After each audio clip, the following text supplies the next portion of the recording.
Don't forget whenever we. What? It's fine. I said don't forget whenever we do it, start recording the clips for the segments.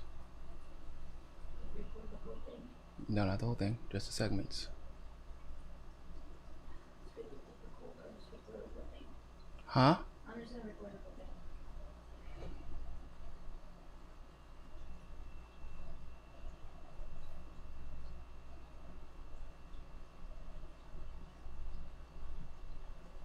What's up, everybody? Let me know when you can hear me okay. Pretty sure you should be good, though. This is Mimosa Mondays. I am your radio host, Niko House, and today we gonna be getting jiggy with it. We gonna be doing the damn thing. You down with OPP? Yeah, you know me. Get a little smooth, a little freaky. A little freaky deaky in the icky icky, you in the sticky sticky. Yeah. What's my radio voice? I don't need your judgment. I don't need your judgment. I'm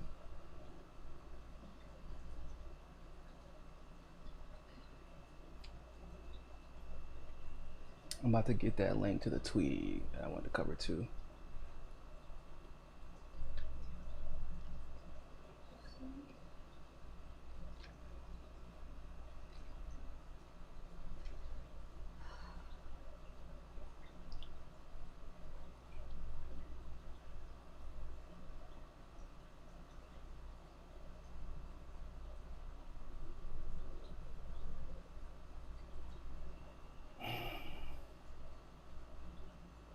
Who the audacity of hope?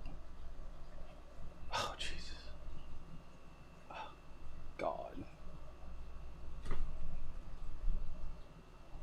It's the link to the tweets in the top of the notes, baby. What's up, people? Where you at? Where you at? Holly Horn, what's going on? Holly, you are first. Nizar G, aloha from Texas, man. Oh, it's not that early. What you? Are you an hour behind or 2 hours behind? Charlie Marks, what's going on? Whatever, man. The tweet is in the top of the notes. You don't have your Wi-Fi on right now, so you won't be able to see it.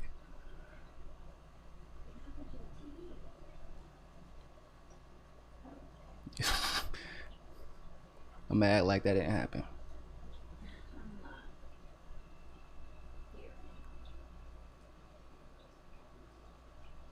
Every live, you should talk to the smaller chat room till it reaches 108.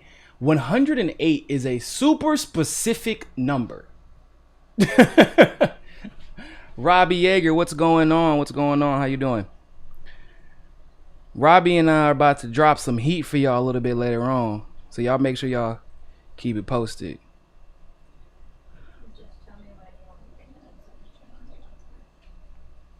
What up? It's up right there. Well, you don't need the Wi-Fi to open it. You need the Wi-Fi to see it. Because remember... But it's right there.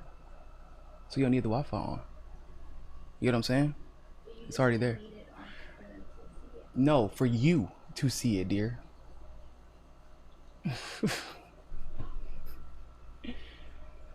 Working. Rob, you always working, man. What's up, Glory?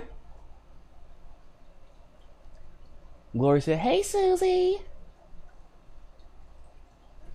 Shields up, mimosas online. There will be no alcohol consumed during this live stream. I keep telling y'all this is a fancy glass that I drink my orange juice out of so I can feel important. Because I'm fancy like that. And I deserve to drink my orange juice out of a champagne glass. It does not mean necessarily that there is champagne in the orange juice, in the champagne glass. And if you took it to court, I could beat you. Me hydrate. You know, I'm parched.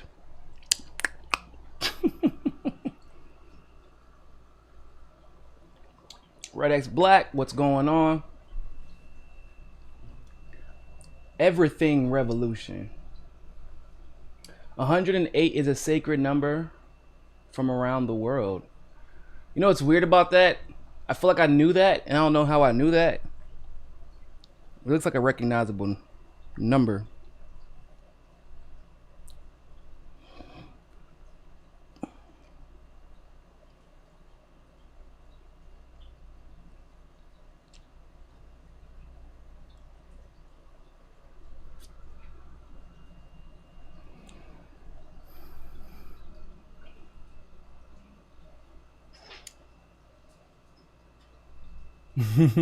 See, Holly likes to use champagne glasses for her orange juice. Makes us poor people, you know, us lowly degenerates, us impoverished, feel like one of them 1%ers, you know? Like we don't have to save up 3 times our money to pay 4 times the bills, while the rich people complain about how they're not getting enough subsidies. This champagne glass is my government subsidy. Champagne here. Really?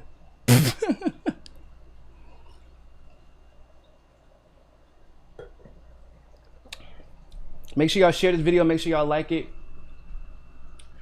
We're gonna get started soon. Just want to make sure that everybody has a chance to get in, because people always get mad because they don't get to ask their question in time. They come in halfway through the video. They want to be upset with me. It ain't my fault. You just ain't moving quick enough.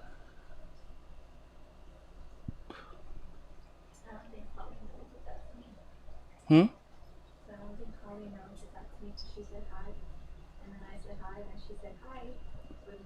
Oh, I didn't make you a moderator yet. Oh, let me see if I can do that right here. Add moderator. Check it.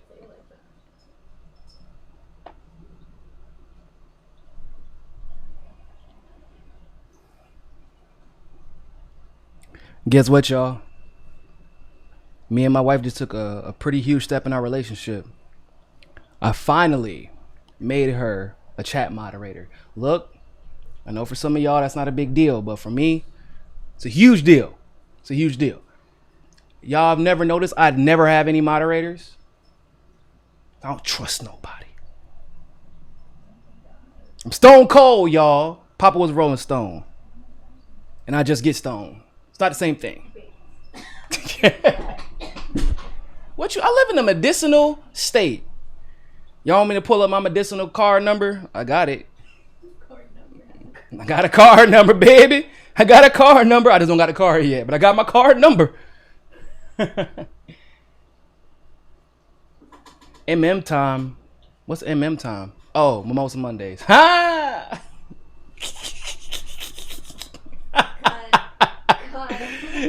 Cut. No, you ain't getting none of my juice. The mommy violinist, that must be Jen. Hey, if you're into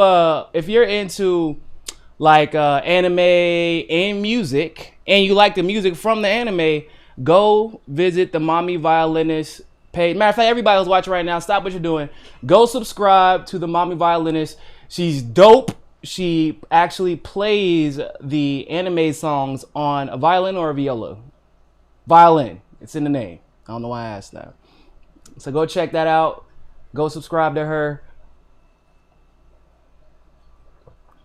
Robbie said, oh, that reminds me. Yeah, I know. It reminds me too. I need to stop by the store today.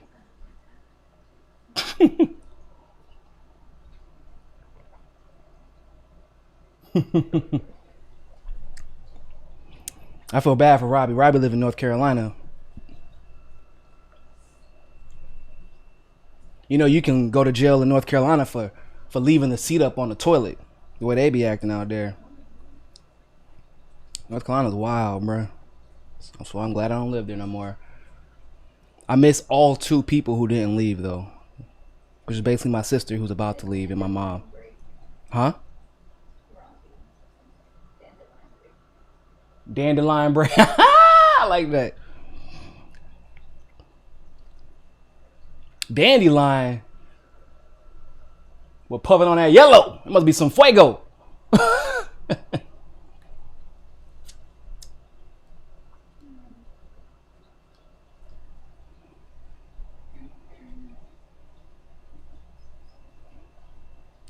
So in case y'all haven't seen it yet, we do have a website now. It's mostly done. It has a few changes I need to make to it, but it's basically there. I love it, man. It just looks way better. It looks more professional. It gives me a chance to write all the articles that I've been wanting to write. Y'all have no idea how bad it's about to be. Bad. If y'all think that I'm hating now, oh god, wait till I get to sit down and dedicate 30 minutes to just write an article exposing everybody's bullshit. Oh man, I can't wait. It's so awesome. It's so awesome. Like it's a what? A cat? Because my camera is a cute cat.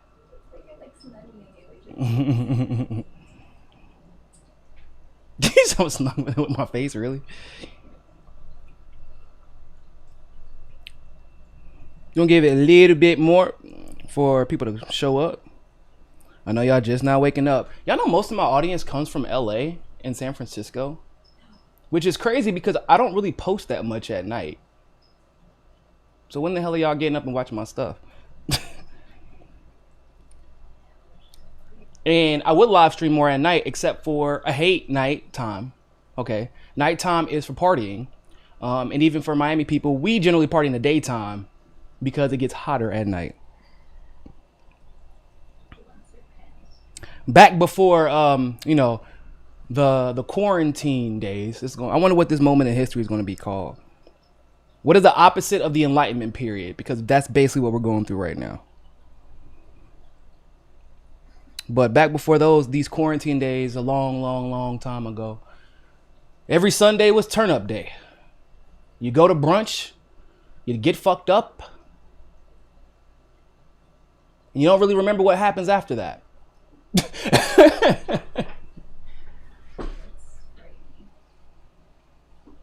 Drop a link to the website. I got you, Holly. Don't even worry about it. You can actually sign up, and when you sign up for the website, you'll get notifications and stuff like that whenever we post. Luckily, I don't have to run that part, so you'll actually get the notifications. Bless you, babe. Is that a cough? Oh, your coughs and your sneeze sound way too similar.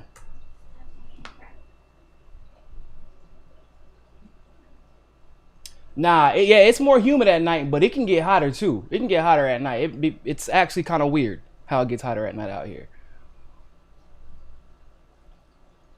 Y'all know Glory a little bit further north. She's in South Florida too, but she's on the north side. It definitely gets more humid up there at night. Oh, it's disgusting up there. Basically from Fort Lauderdale. So there's actually two different climates like 15 minutes away from each other out here. Miami's tropical, and Fort Lauderdale's that other one where it just rains all the time. And so when it gets humid here, especially at night, but in like the Fort Lauderdale area, it gets humid like all the time. And it's worse in Fort Lauderdale. Man, I am going to check out this Mark Charles guy. I've been hearing a lot about him. Facebook scientist.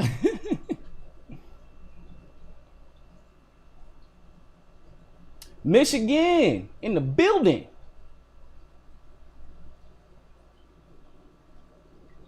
You're up in Seattle. You were from Miami. Why would you move to Seattle? Actually, I mean, Seattle politically is a pretty decent place, actually, which is a great trade-off for the manic depression that you suffer from because it literally always rains there.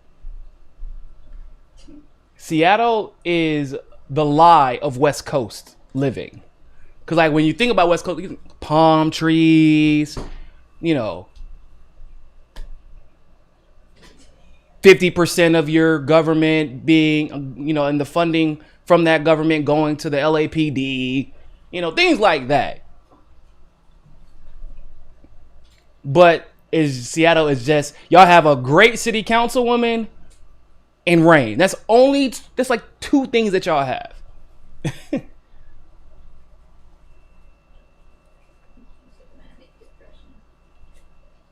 I could never live in. I don't even know if I could visit Seattle for more than 2 days. Instantly depressed. My mood is 100% affected by the sun or lack thereof.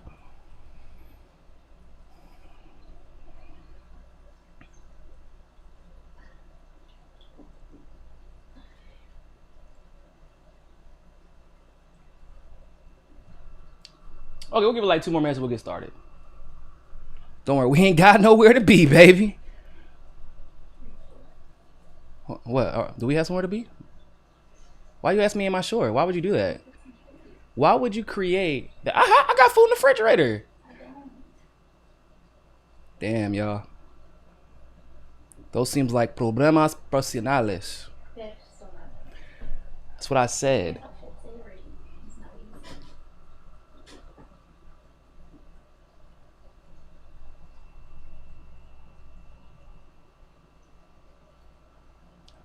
Kit, what's going on, man? Chi-Town in the building.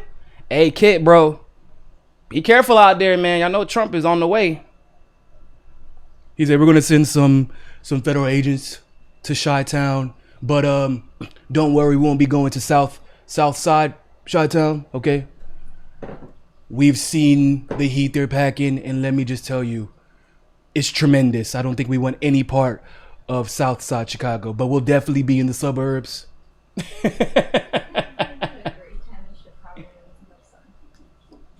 I had a great time hanging out with you.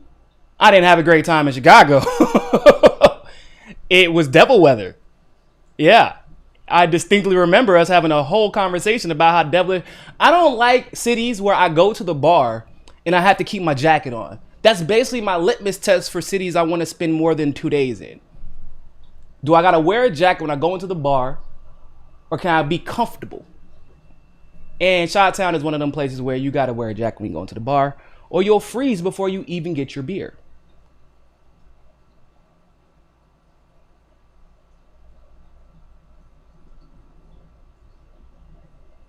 Mayor Lightfoot, that's the black woman, right? Yeah, she tripping, bro. But you were talking about her from the get-go. I remember whenever that mayoral race popped off. Y'all go visit Heartlands Media, please, man. Go visit Heartlands Media. Go subscribe to their new page. They had to restart because YouTube was suppressing the hell out of them. In fact, they're the reason that we're going to, YouTube is the reason that we're going to have a backup page just in case.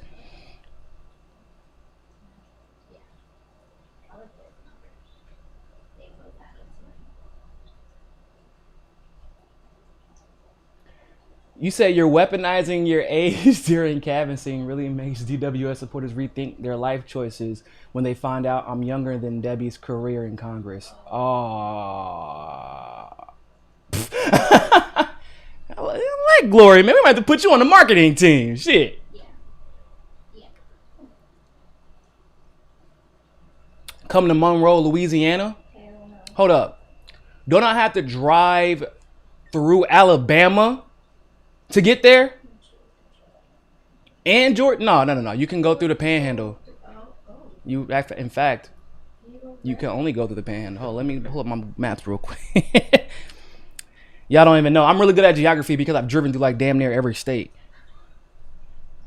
I feel like I've almost gotten arrested in damn near every state too.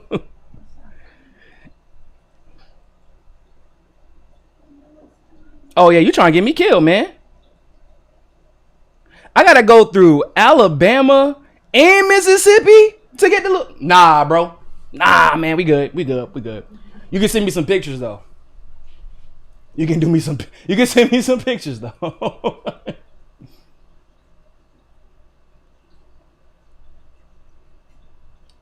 You still gotta go through Alabama. I gotta go through Alabama. I gotta go through West Florida, which is not quite as, they're not quite as cultured as us South and Central Floridians. It's not quite the same. Basically, you got South Florida, Central Florida, Jacksonville and all their fuckery, and that's the hood area. And then it's the rest of them, and then Panama City Beach. That's basically what it is. The rest of them, and then Panama City Beach. It depends on what year it is, whether or not Tallahassee is a good place to hang out. But me and my mom were actually joking because I visited Tallahassee and my mom worked up there for a bit. And we were joking about how it's basically white people who like going to the club, but it's really boring to hang out there because they don't dance. They actually just go there to drink. They literally only go there to see how drunk they can get.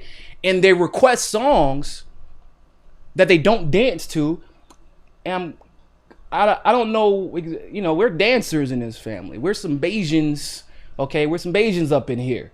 We're Bajan. You know, my mom's family got a lot of Puerto Ricans. We dance. And when we went to Tallahassee, it's not a dancing town. If you want to get drunk, though, Tallahassee's a great place to go. Maybe not right now because school's out. Or if you want to get paid off and bribed to be a politician, and destroy Florida's environmental and climate change policies, that's also a good place to be.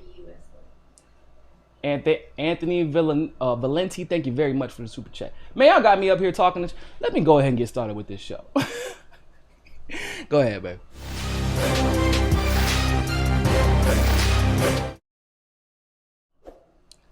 And action. What's going on, everybody? Thank you all so much for tuning into this live stream segment of Mikasa Sukasa. This is Mimosa Mondays, where you can ask me anything, baby. Whatever your heart desires, you can bring it right here to the dance floor. And we gonna get down with the get down, get jiggy jiggy with the wiggy jiggies. What? No, don't throw something at me. That's domestic violence. Don't do that. Don't do that. It's AMA Mimosa Mondays, baby. We are here every Monday at 11 a.m. And of course, you can ask me whatever you want, and I will answer your questions, you know, obviously, within reason. Super chats get preferential treatment because, you know, I got 6 cats and a dog, and we got mouths to feed. And my wife isn't the cheapest. She's low maintenance. But hey, y'all see my wife. It's, you know, I didn't get it with my dashing good looks, you know what I'm saying? No. Just kidding. I definitely got her with my dashing good looks. Anyway, it's been a crazy week. It's been depressing as hell. We've basically confirmed every politician sucks. So the thing I love about Mimosa Mondays is the fact that we just get to have a good time. We get to relax. Y'all get to actually engage with somebody who's honest about what's going on in the world. I get to basically spend 2 hours taking random jabs at my wife that I wouldn't be able to take if y'all weren't here to protect me. You blink twice if you're scared. Okay, just want to let everybody know.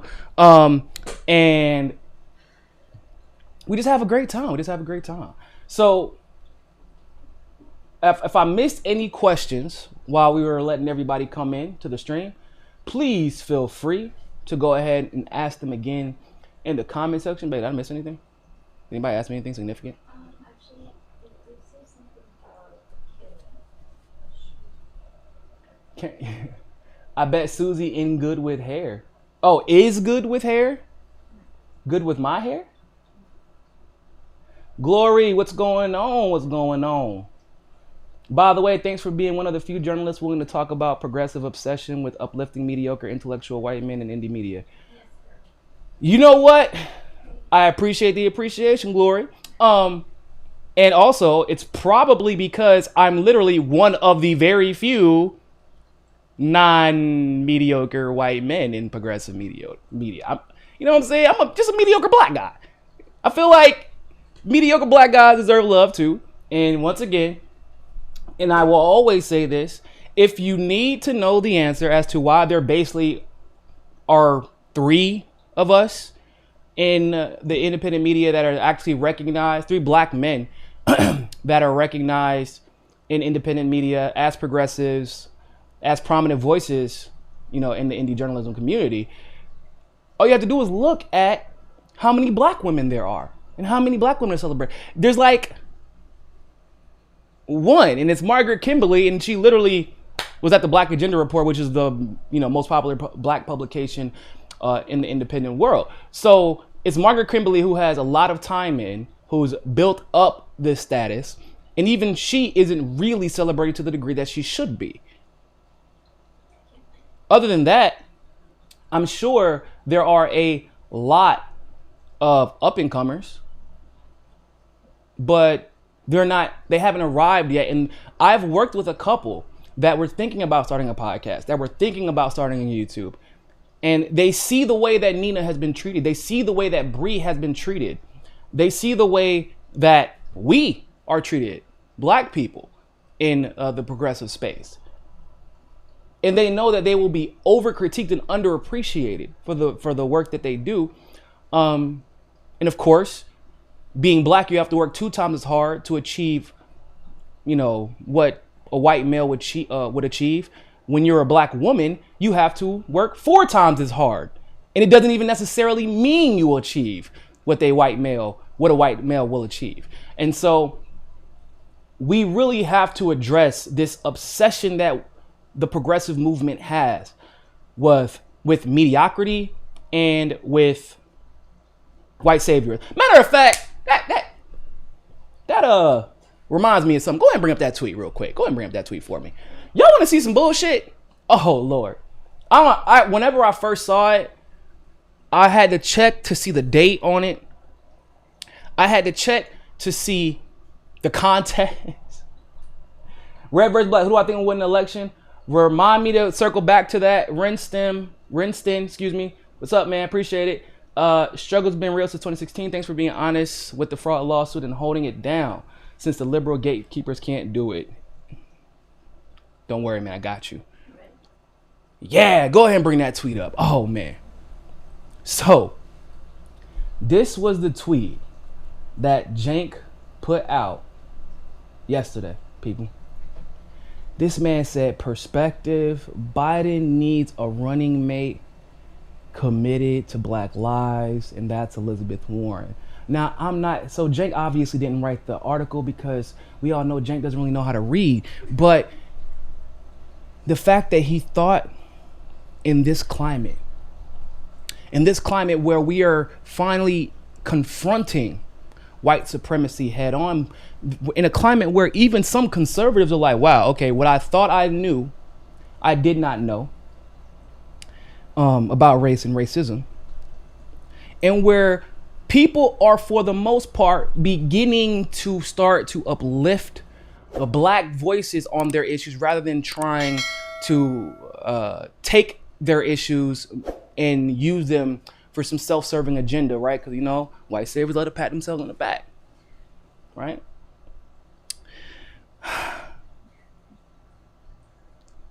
Nah, bring that tweet back up. Bring that back up. Hold that up there for a second. I'm gonna need you to scroll down real quick. My response, it's a very simple response, actually. Scroll down real quick. That's my response. Said in the future, when people ask me, what do you mean by progressive white knights? I'm gonna send them this tweet. The beautiful thing about being honest and having TYT in your space is that TYT basically does all the work for you. When I'm like, man, I wish I could give an example of what a progressive is not supposed to say, Jank or Anna or Emma always comes through, people. They always come through for me. Jank, what in sweet baby Jesus, Buddha, and Allah's heaven were you thinking when you sent out this tweet? There is no way that you looked at your phone while you was laying in bed, not researching, not being principled, not taking corporate Katzenberg money, not actually supporting Bernie Sanders, but only supporting him to the degree that maybe he'll get in, but probably Elizabeth Warren will have the more likely chance of getting in because she's actually establishment, so I have to back Elizabeth Warren just in case, because I need to get in to that White House. Wink, wink, nudge, nudge. What possessed you when you were laying in bed thinking all those things?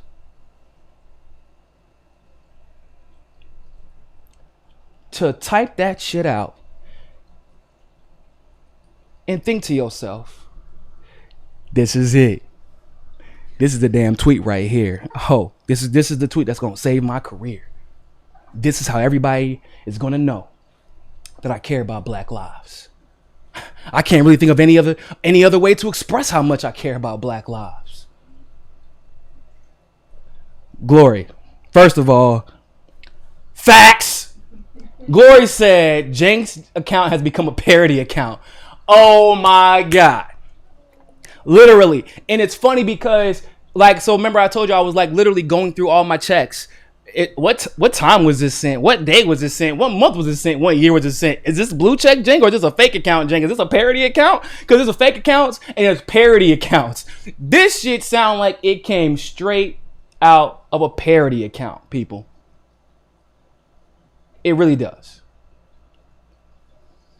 But unfortunately for the world, this came from Jenk's real account. It really did. Y'all, he could have said, because he's establishment, right? Let's not play stupid. Jenkins establishment. He could have said Barbara Lee, who actually has the best anti-war record in Congress, despite her shortcomings when it comes to the personalities she decides to back. I do like to look at record as well. And she has the best anti-war record in all of Congress. And that's including Tulsi Gabbard. Y'all know how I feel about Tulsi. So that's saying something coming from me. And when you're talking about the woman who is potentially going to replace Joe Biden when his memory literally completely deteriorates, maybe a year and a half into his potential presidency, I feel like we all agree that someone who thinks diplomacy first rather than destroy everything in my path and take all their money first, sitting in the commander-in-chief position, I think that's important to know that we have an answer, but that's not what he chose. Okay.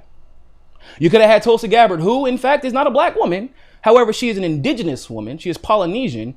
And also, she's the only one out of all the presidential candidates that truly supported, other than Mike Gravel, but obviously Mike Gravel wasn't in it to win it. But she was the only one who truly supported reparations. She also is the one who supports UBI. Do you understand for the black community who has suffered from gentrification, suffered from redlining, who has suffered from Jim Crow-esque education funding? 93% of all education is funded by property taxes. And what that means is that we're screwed, basically. For those of you who don't know, if you understand the history of redlining in conjunction with that Jim Crow law. So with UBI and reparations, oh God, man, the black community, do y'all know that, I don't know if y'all know this, but do y'all know that everybody loves black culture? Did y'all know that? Did y'all know that rappers, they even have concerts, and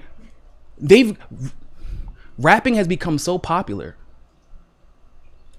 that there's this new guy out called like Macklemore, and another guy out called, what's that, G-Eazy, where basically all they rap about is being famous rappers. That's like their biggest grievance. But either way, they do videos with black people because they know how much people appreciate black rap. Did y'all know that joggers, the joggers that everybody wears now, y'all know that was actually invented by Kanye West? Did y'all know that? For all of his problems, you cannot knock the man's fashion. Kanye West went up to Louis Vuitton after he spent all of his money training himself, learning how to design, learning a different art style, doing so in France and Italy.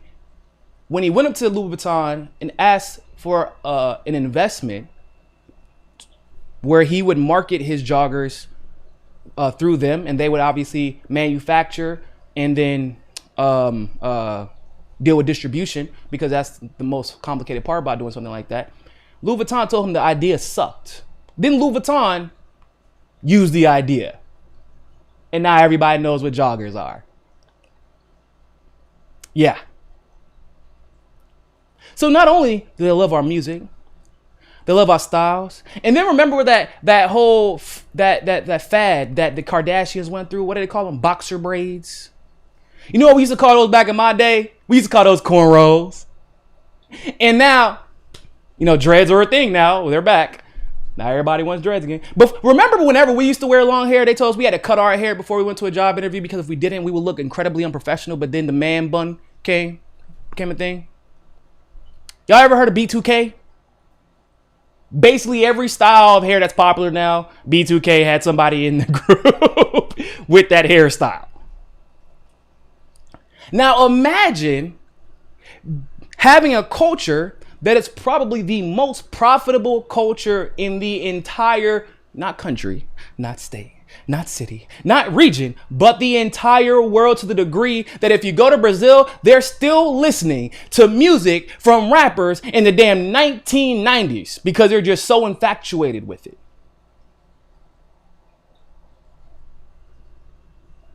Imagine having all that at your disposal and then having UBI and reparations. You're getting an extra $3,000 to $4,000 a month that you are absolutely entitled to. And you can reinvest that. You can use that money to go to school. You can use that money to save up and start your own business so you don't have to take out a loan and you cannot be denied one from these racist banks. You don't have to worry about giving us any equity. We'll take the shit our goddamn selves. And there will be no more gentrification. Unless it's by other black people from other black businesses.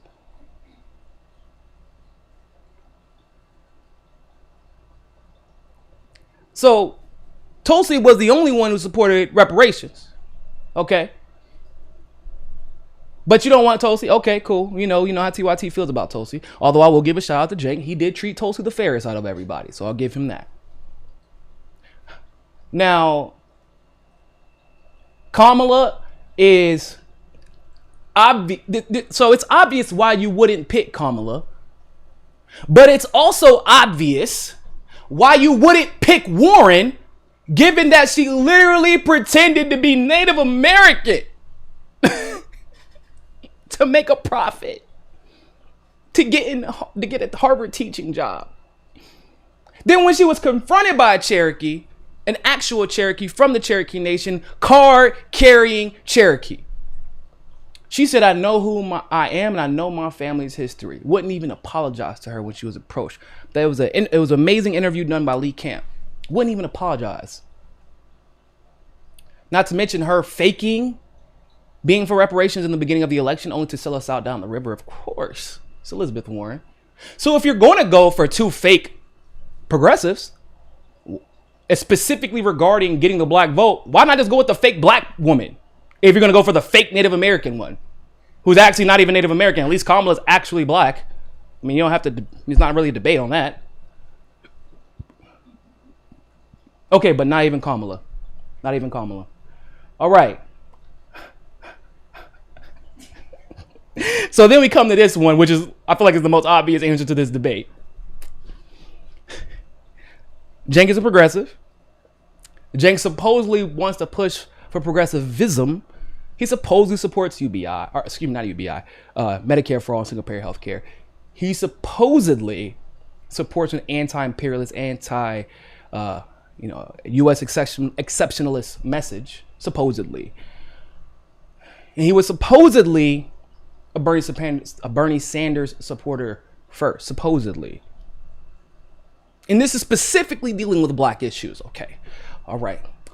So I'm going to go out on a limb here and say that as a progressive who supported Bernie Sanders, supposedly, who considers himself an anti-imperialist, supposedly, who considers themselves a proponent of Medicare for all, supposedly, why wouldn't you use that massive platform you have to suggest Nina Turner and then criticize Joe Biden for the fact that her name has not even been brought up as an option?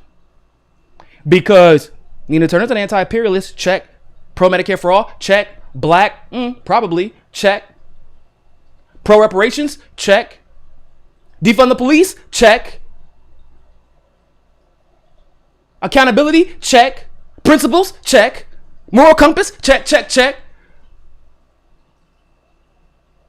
And my favorite one, independent, completely separated from the thought process of one who is attached to the Democratic plantation. Big ass check.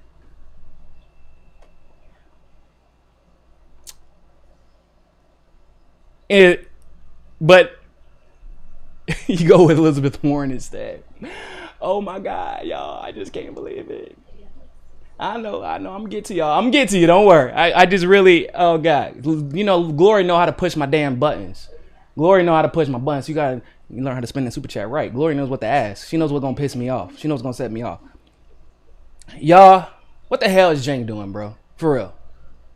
I know what'll get black people all riled up and excited to get to the election. I know who can help black people with black issues. Another white person. Is this not the epitome of the entire philosophy of the progressive movement? Be honest, people. Be honest with yourselves. Biden needs a running mate committed to black lives. And obviously, that means we have to pick a white woman. Is this not the epitome of the progressive movement? You can't uplift the black voices. You have to co-opt them and then use them for your own agenda where you pretend like you care about those black voices and the issue that they're discussing.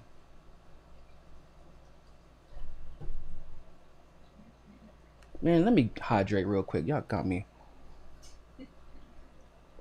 Let me look at some of these super chats. Ellie JJ, what's going on? Pyramids are in the Americas. Black people are indigenous to the planet. I believe you, 100%. Elijah Logan, black people made every American genre of music from jazz to rock to house to rap. We shaped the culture. Bro, why y'all think black people love cars so much? At least in the States, black people invented cars. Do y'all know that? Did you know that? It wasn't Henry Ford. He invented the assembly line, but for some weird reason, history books decided to start with the assembly line instead of the guy who invented the damn vehicle that Henry Ford used. He was a black guy. I don't know if y'all knew that. Yeah.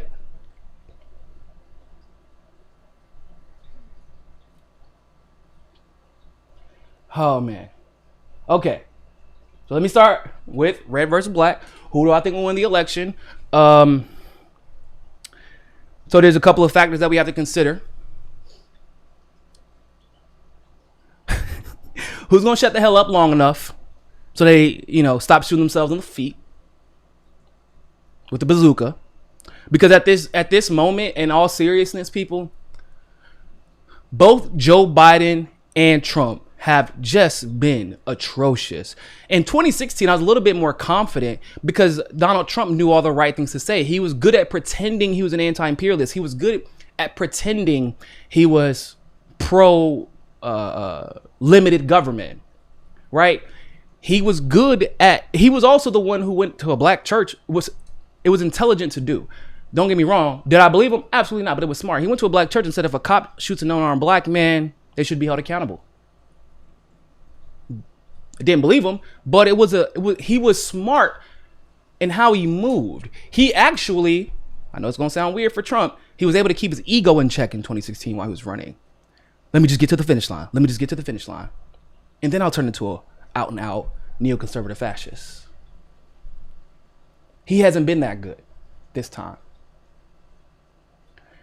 He's literally getting checked by Fox News because I genuinely believe this. Donald Trump was under the impression that Joe Biden was actually good on police reform. Did you know that? He genuinely believed that Joe Biden wanted to defund and then reimagine the concept of policing. If Joe Biden was that damn good on the issue, he might actually win some more votes. But he's not, and everybody knows it. The man is the author of the damn crime bill.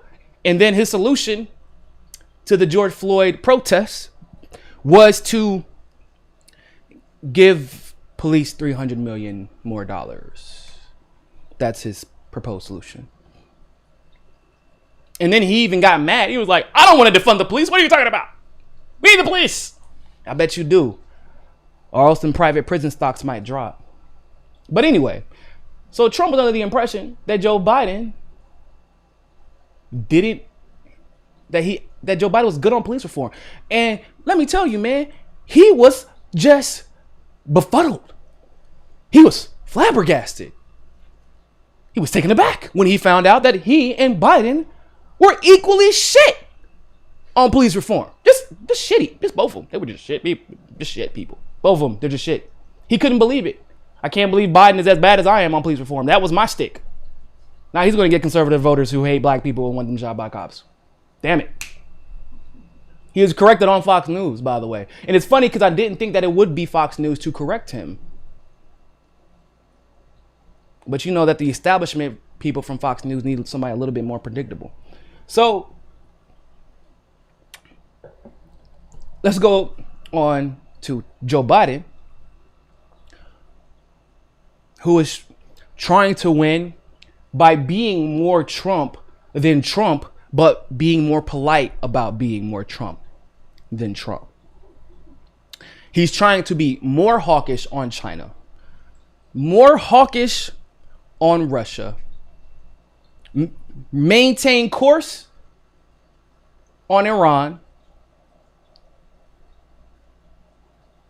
In Syria, we know where his stance is.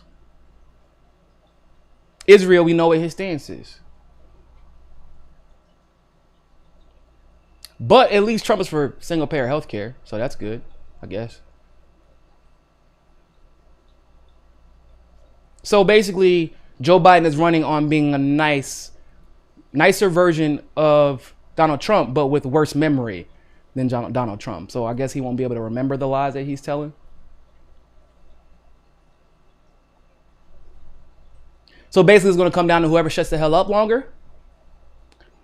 If there is going to be a debate, because let me tell you something, there ain't nothing on TV no more. Okay, it's the quarantine. People, all the shows that we have been waiting on forever got postponed. Only sports that we have now are, well, it depends if you watch, European soccer. So there's European soccer, baseball is back, but who watches that anymore? And NBA. And the NBA is about to enter into the playoffs. So basically in a couple of months, that won't even be a thing.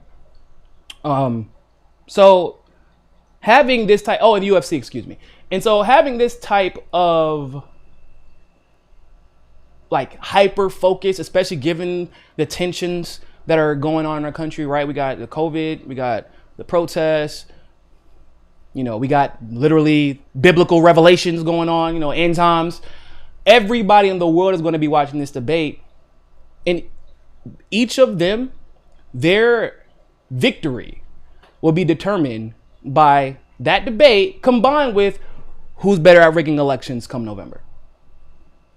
Basically. And voter turnout. Voter turnout's huge. Now, the Democrats have done a pretty damn good job rigging elections so far. They are pushing this idea for mail-in ballots. But if you know anything about mail-in ballots, then you know that's literally how Democrats cheat. In every state, they use a dominant amount of mail-in ballots. It happened in California, just happened recently in Washington because they changed their system a bit. Happened in the primary. Florida is now trying to do this. And of course, it'll basically come down to who counts the ballots. So it depends on your precinct. If you're blue, Biden's going to win. If you're red, Trump's going to win. So it'll come down to that debate, that first debate. The second and third debate will be But that first debate, the whole world's going to be watching and laughing. They're going to think it's a satire. And as Americans, we're all going to be collectively embarrassed. It's almost like whenever Mitt Romney and Obama ran against each other, but by the last debate, you were kind of confused as to who was who. Remember that? Because they were almost saying the exact same things. It was kind of weird. They even began to move exactly the same way. It was like, it's going to be like that, except for Joe Biden's probably going to fall asleep at some point during the debate. Joe Biden couldn't even handle one-on-one with Bernie. And Bernie is soft. Bernie's nice. Trump is not. So rigging elections and the debate where I think Trump will win, that's probably going to determine. And because of the apathy right? The disenchantment that most have with the process at the moment, with our politicians at the moment.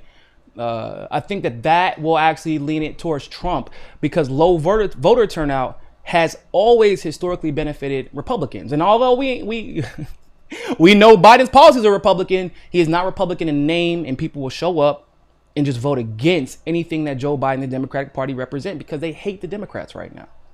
So I think the advantage, and so whenever it's like equal like that, usually the incumbent wins. And also, Trump can remember just how to spell his name when he puts his ballot in to register to run again. So Biden might be disqualified because he probably thinks his last name is onomatopoeia or something.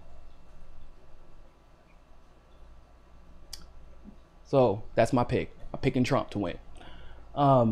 It's going to be close, though. It's going to be closer than last time. I don't think it's going to be as dominant. Renston, thank you for the super chat. Struggle's been real since 2016. Thanks for being honest with the fraud lawsuit and holding it down since the... Oh, yeah, I read that one. Thank you once again, Renston. I'd do it all over again, man. I'd do it all over again. Wouldn't even think twice. Nizar G, what's going on, my man? Thank you for the Bernie UBI imperialism vid. Foreign policy and imperialism are my deal breakers. I saw everyone's fake woke neocon John Oliver did a segment on the Uyghurs in China. Can you discuss the military-industrial complex narrative on China? I'm not as well versed as Pasta is on China, but I can tell you that he said... So basically, the Uyghur situation are extremists funded by other extremists for the most part, right? They're extremists funded by other extremists that we paid. The Hong Kong protests have been directly connected to the United States intelligence community. And the Hong Kong special interests have always been in the pockets of the United States. As far, obviously Hong Kong has a lot of influence on the overall economy of greater China, even mainland China. And even though Hong Kong is basically like Barcelona in Spain, but where they can speak Spanish in Barcelona, but they mostly speak Catalan, and they can speak Mandarin in Hong Kong, but they usually speak Cantonese, right? Yeah, they speak Cantonese. And they even look a little different than the mainland Chinese. But the main difference is that Hong Kong, although they may be more culturally liberal, they are definitely... like the special interests they're definitely in the pockets of the United States. And one of the ways that we've been able to maintain some type of control over the entire China situation is through Hong Kong. The Hong Kong protests, if you notice, they're like, if you see, there's literally pictures celebrating Trump, and then Trump is also celebrating the protests. And when you think about it, when has Trump ever celebrated violent protests for any nation, including ours? Never. Not a once. He hates that stuff. It's antithetical to everything he stands for as an authoritarian. So, there is an economic war going on that used to be behind the scenes, but has definitely been pushed out to the forefront of the military-industrial complex conversation. And I would say that China is actually winning.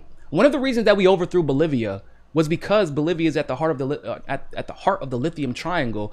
The same triangle, by the way, where China actually controls, at least they did before the overthrow of Evo Morales, they control like 2/3 of it. Once again, through these things called bilateral trade agreements. I know the United States is not used to that type of agreement. Usually we demand what we want. If you don't give it to us, then we overthrow your government. Ain't nothing bilateral about our agreements with other nations. China has actually, they did the responsible thing. They work with other nations, create mutually beneficial agreements, and that's how they've secured so much. Even in Africa, China is just dominating the economy out there to the point where it's becoming a problem. But they're doing it in a more legitimate way than the United States has done. We always use hard power, but because of the environment that we're in now, right, where everything is being put on display, everything you do can be searched. It is actually smarter to use soft power if you wanted to overthrow any nation. I mean, isn't that how white people overthrow black neighborhoods through gentrification? That's soft power. It is. And that's what China's been using, including on us. They control a lot of our debt and a lot of our iPhones. So the United States is not naive to how successful China has been. China's even doing better handling COVID, and it supposedly originated there. The Chinese government has a lot of problems. The mainland China, they have a lot of problems. They have a lot of issues. And of course, I'd be willing to discuss those issues with anybody who wants to talk about them.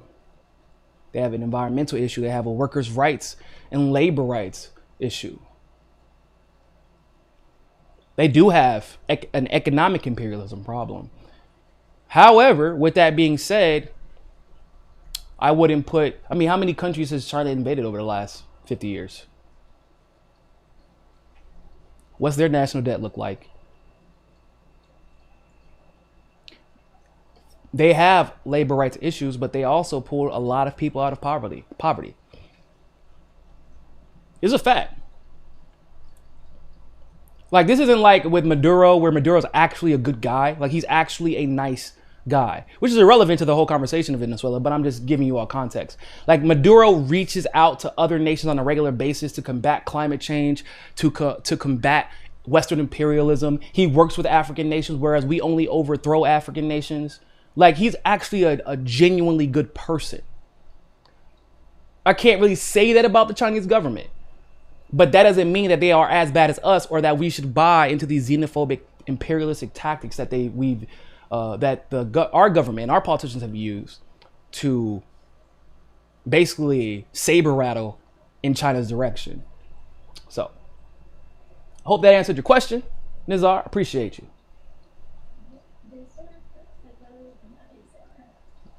Really?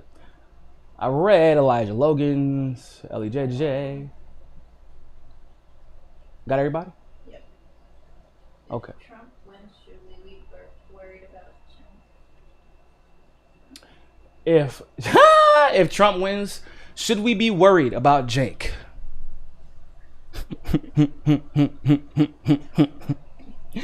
You should be worried about his business. Y'all have to understand, one of the reasons that TYT was on Elizabeth Warren's jockstrap, which was always the worst. Like, y'all understand that Elizabeth Warren has literally never won anything on her merits. Y'all understand this, right? She's cheated and connived her way to the top, but she's not actually that good at being a cheater or being conniving. She's just not. She has horrible instincts. If she wasn't a white woman, her career would be over. But she was propped up through the Occupy movement, even though a lot of people would say that she was probably directly responsible for destroying it in some ways. She was propped up through the Occupy movement. She was given the CFPB. She's like, everybody pretend like that's her baby. No. Somebody saw something in Elizabeth Warren and credited her with that. So then she was able to use the CFPB as her main platform when she ran for Senate, in which she took money primarily from the goddamn finance and securities industry. $10 million. Then she gets to 2016, and instead of doing the right thing, because we all knew that she didn't back Bernie because one day she planned on running for office, but she knew Hillary would end her if she tried to run while she was running. So she was silent on the cheating, which was stupid. Because then, of course, in 2020, she might have actually been able to beat Bernie. If 2016 never happened, Warren may have actually been able to beat Bernie in 2020. But this is Warren. And clearly nobody wants to see Warren defeated more than Elizabeth Warren does, because that's the only excuse I could think for why she's so bad. Like, why she's constantly shooting herself in the foot. Like, I don't understand it. With a shotgun and a blowtorch and an AT-4 rocket launcher Warren don't have any feet, y'all. That's what I'm trying to tell you. So for Jank and Emma and Anna and TYT in general, Ben Dixon even at one point, because I don't know if he's officially with TYT, but they definitely have a segment now together. Him and John Idarola. And John is so boring. I can't believe that man has his own show. He's boring as hell. Anyway, for them to prop up Warren over Bernie, or prop up Warren as much as they propped up Bernie, right? Because I think that everybody saw that happen. It could only be for one reason and one reason alone, and that reason is because they wanted access. If Elizabeth Warren wins, TYT would have access to the White House for the first time. And when I tell you from the business side, they need it because they're spending much more money than they're raking in. So being able to break stories first they would be able to compete with the mainstream media companies who get the bigger ad contracts and sponsorships, who get more corporate donations in venture capitalism investments. That's why they pushed Elizabeth Warren. And Emma, when everybody else got fired, even Nomiki got fired. And don't get me wrong, Nomiki is not a good journalist. And she's not even good on video either. She's not really good at anything at all. Period. I'm just saying. But that was well known before she got hired, right? That's my point. So why fire Nomiki whenever the Unity Commission was celebrating victories at the time?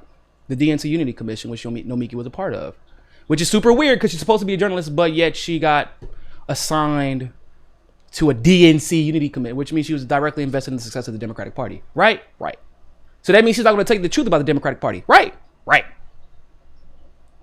So why fire Nomiki? Why fire Hannah Cranston? Why fire all these different individuals? Even Sean King, who's his body. If you're looking for a tool for your network, Sean King is like the biggest tool. Why not keep him? Because Sean King costs money. To be frank, all of them cost money. You have to pay them salaries. They couldn't afford it. But Emma has something that none of them had, which is connections. Her family is firmly planted in the DNC, or the Democratic Party's establishment in New York. Big Warren backers at one point. Emma herself did an internship for Kirsten Gillibrand. Robbie Yeager covered all of this in one of his articles. She has.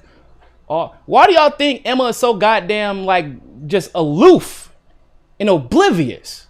I used to think it was on purpose, but when you've grown up in the level of white woman privilege that Emma has grown up in, of course she's aloof and oblivious. Everything's about Emma. Everything. Even when she thinks it's about the greater good. Emma doesn't know what the greater good is. She has no moral compass because her moral compass is dictated by her privilege. But Emma has something that TYT needs, which is access. So, of course, Emma jumped ship from Tulsi to Warren immediately. Why? Well, that's who mommy likes, and we do need the access. It can't be Tulsi. Tulsi's too principled. It can't be Tulsi. Tulsi won't give us access to the White House. It can't be Tulsi. Because if Tulsi does something that we need, but the establishment dislikes, we can't cover it, and people will call us out for it and hold us accountable. So if we're going to put a quote unquote number 2 next to Bernie, we cannot allow it to be somebody who is principled. It has to be somebody who is willing to sell out as quickly and for as low of a price as we would. Don't forget about Marcus super chat that we forgot yesterday. Whose? Marcus. What was it yesterday? We forgot yesterday. What did he say yesterday? He reminded me right now. Well, I have him write it in the comment section so I can remember. Marcus, we're gonna get to your super chat from yesterday too. Elijah Logan, what do you think about unemployment stimulus checks ending on Saturday? The housing crisis is about to be a front page issue since unemployment is around 10% and homelessness is already high. So yeah, that's what I was gonna say. I can almost guarantee unemployment's closer to 20%. Y'all have to remember, bro, Uber, Lyft, Postmates, all that shit, gig jobs, on top of them cooking the numbers, has saved Donald Trump's ass when it comes to unemployment. Once you make too much money one time, by the way, you make too much money one time through Uber Eats or Lyft or Uber or whatever you do. Now you don't look like you're unemployed because you cannot file for unemployment. And of course, can you give me a refill when you get a chance? And of course, that makes Trump look like, the proposals that I've put forth or that the Republican Party has put forth are working. Look at unemployment dropping. But that unemployment 10% is wrong. It's wrong. Also, it just is kind of crazy because we have such a vast military that a lot of our unemployment, like if people weren't in the military, they would never, oh my God, the unemployment numbers would be horrific in most of these states. If there wasn't a military, the unemployment numbers would be horrific, at least initially. Like at all. So the housing crisis. So in 2017, I was tracking the housing for the MCSC original crew. Those of you who have been here since the bottom, since the gutter, y'all remember I oftentimes covered the impending housing crisis. I was like, yo, it's coming.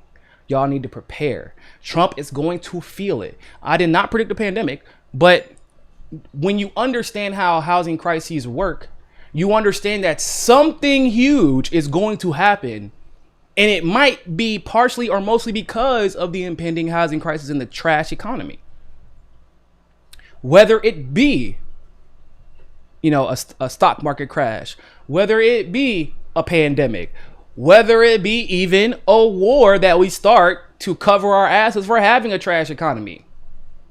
When a housing crisis is imminent or has basically already started, something major always follows. This is what history is.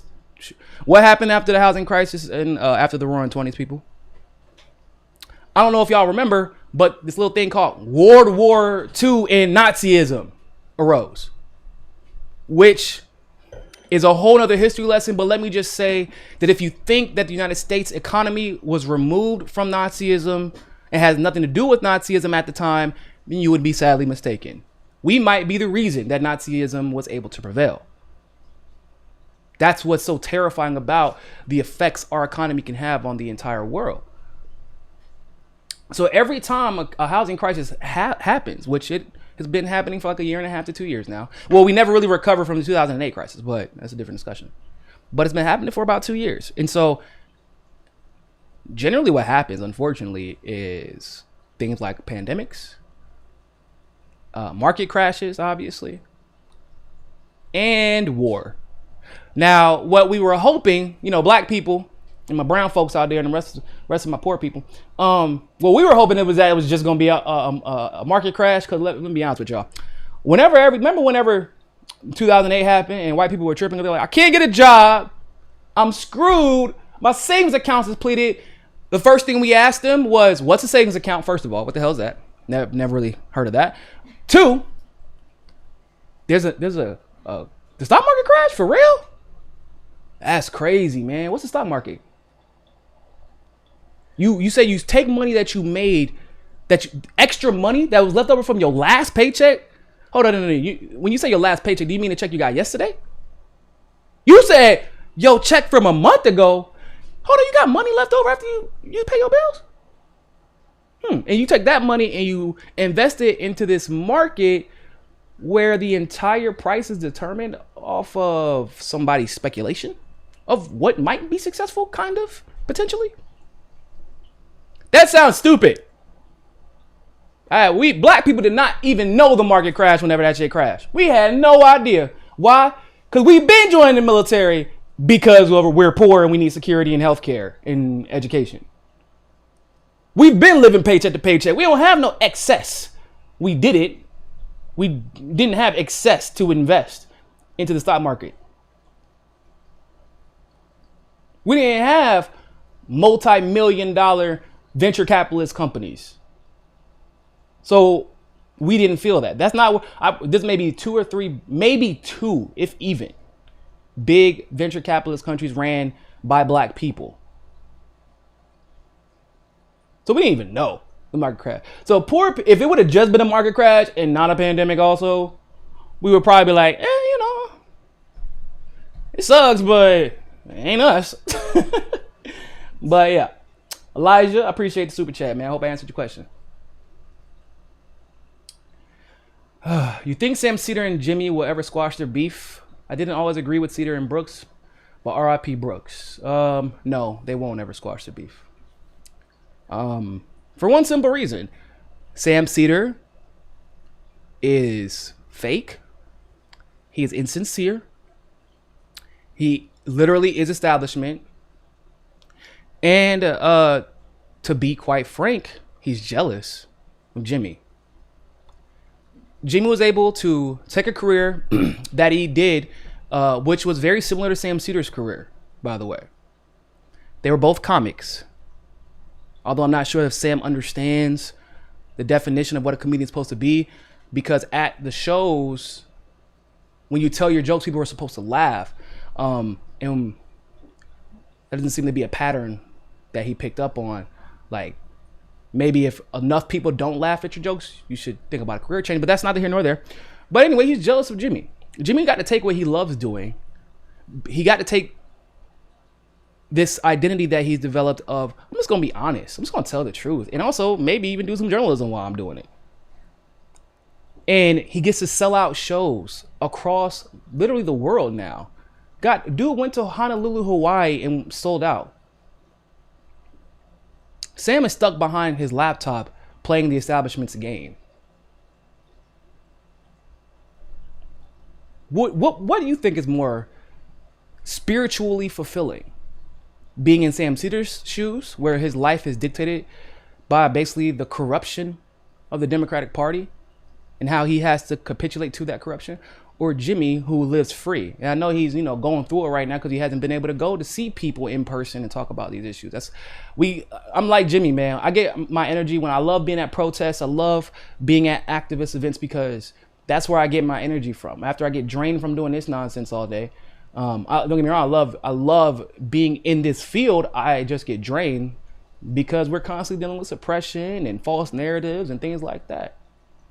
But I don't think they'll squash their beef. And by the way, it's not because Jimmy wouldn't. That I know for a fact. Jimmy is always open to reconciliation. He's always been that way. But the whole beef between Sam and Jimmy really started because Sam couldn't get more than 10,000 views on a 200,000 subscription channel unless he mentioned Jimmy's name. And Sam wanted to push the Russiagate narrative and basically replace Jimmy to a degree at TYT. Because Sam is at TYT, or at least he was. I'm not sure if he still is. But Sam was one of the network channels at TYT. I don't know if I knew that. But he wasn't cutting it because Jimmy is just Jimmy. Jimmy he was at the top, went to the bottom as far as politics is concerned, and then skyrocketed back up to the top and left Sam in the dust. And Sam knows it. And so when the Russiagate thing popped off and Jimmy was literally right all the time. It wasn't, by the way, because Jimmy's just smarter than everybody else. Jimmy actually had on people who are willing to introduce new perspectives, whereas Sam Cedar would never. But as far as Michael's concerned, like I said last time, me and Michael disagreed a lot on approach. We really did. And obviously I'm not really shy about that, nor will I ever be shy about that. However, me and Michael did agree on we did agree on the destination. We did agree on the destination. And it's sad because I do wonder, in the world where he wasn't with Sam, could we have been better allies? Unfortunately, we won't know. I was able to obviously reconcile with Mike Figueredo from the Humanist Report after a tumultuous season. I was able to reconcile with Jamaro Thomas. I was able to reconcile with a few people, even behind the scenes. And I was hoping one day to maybe be able to reconcile with Michael, so we can work together. Because at the end of the day, no matter how you feel about any of the politicians that were running in 2020, it really just has to be understood that Bernie, whether it was not really on purpose, but he inadvertently caused a rift that hurt his movement more than it helped it. He basically asked people to choose sides. If Bernie would have celebrated the friendship with Tulsi like he celebrated the friendship with Warren, there would be no rift. Not any significant one. But not only did you allow Tulsi to get trash, you protected Warren. And so because you protected, it's like with Markey, right? AOC is protecting Markey in this race against Joe Kennedy. And Joe Kennedy has his problems, but I've also not been shy about talking about Joe Kennedy's problems. But nobody wants to look into the fact that the CEO of Bain Capital donates the maximum amount to Markey. Nobody wants to look into the fact that Markey has $750,000 in corporate dark money. Why? Because AOC said it, so it's cool. AOC said Markey's... Nobody wants to look into the fact that he's voted for every military NDAA up until 2017. He voted for the war in Iraq. He voted for the 94 crime bill. He's not been good on race relations at all. Nobody wants to look into any of that. Why? Because AOC said that Markey's good. So when Bernie not only leaves Tulsi hanging and leaves her supporters hanging, you also propped up Elizabeth Warren. And so what did that signal to his cult? That's basically what it's become, or at least before he ended the race. That signaled that, well, maybe we were wrong in thinking that Tulsi was an ally. It must actually be Warren. Whereas all of a sudden everybody was very forgiving of Elizabeth Warren's horrid record, everybody else decided to be more They scrutinized Tulsi's record to a degree that was just like uncomfortable. The sexist jokes, the bigotry and xenophobia that was coming from progressives was unacceptable. And once again, you have to couple that with the willingness to forgive Elizabeth Warren. She lied about not taking corporate money straight to everybody's face, and Bernie was okay with it. So therefore his movement was okay with it. So he caused a schism within the movement that prevented me and Michael and others from coalescing behind issues. And now that he's basically out of the picture, we've been able to mend some of those bridges. And I did one day want to mend, potentially, I did one day want to mend that bridge with Michael, because he believed that the DNC was rigging. He called out Sam on it before. He believed in anti-imperialism. He even, when everybody else was trashing the idea of Bernie supporting reparations, Michael actually was supportive of it. He was like, nah, bro, you're wrong here. And he was one of the only white progressive commentators who actually called Bernie out on that. So we agree on the destination, but we definitely disagree on approach. And it just sucks that he's not here for us to reconcile. But it sucks even more that we've seen people trying to use his name to get clicks and basically bolster their own brands. It's been kind of disgusting to see. I haven't really spoke on it on Twitter. I'm just kind of like letting it hang because it isn't worth it. But Lord knows, it's been pretty bad.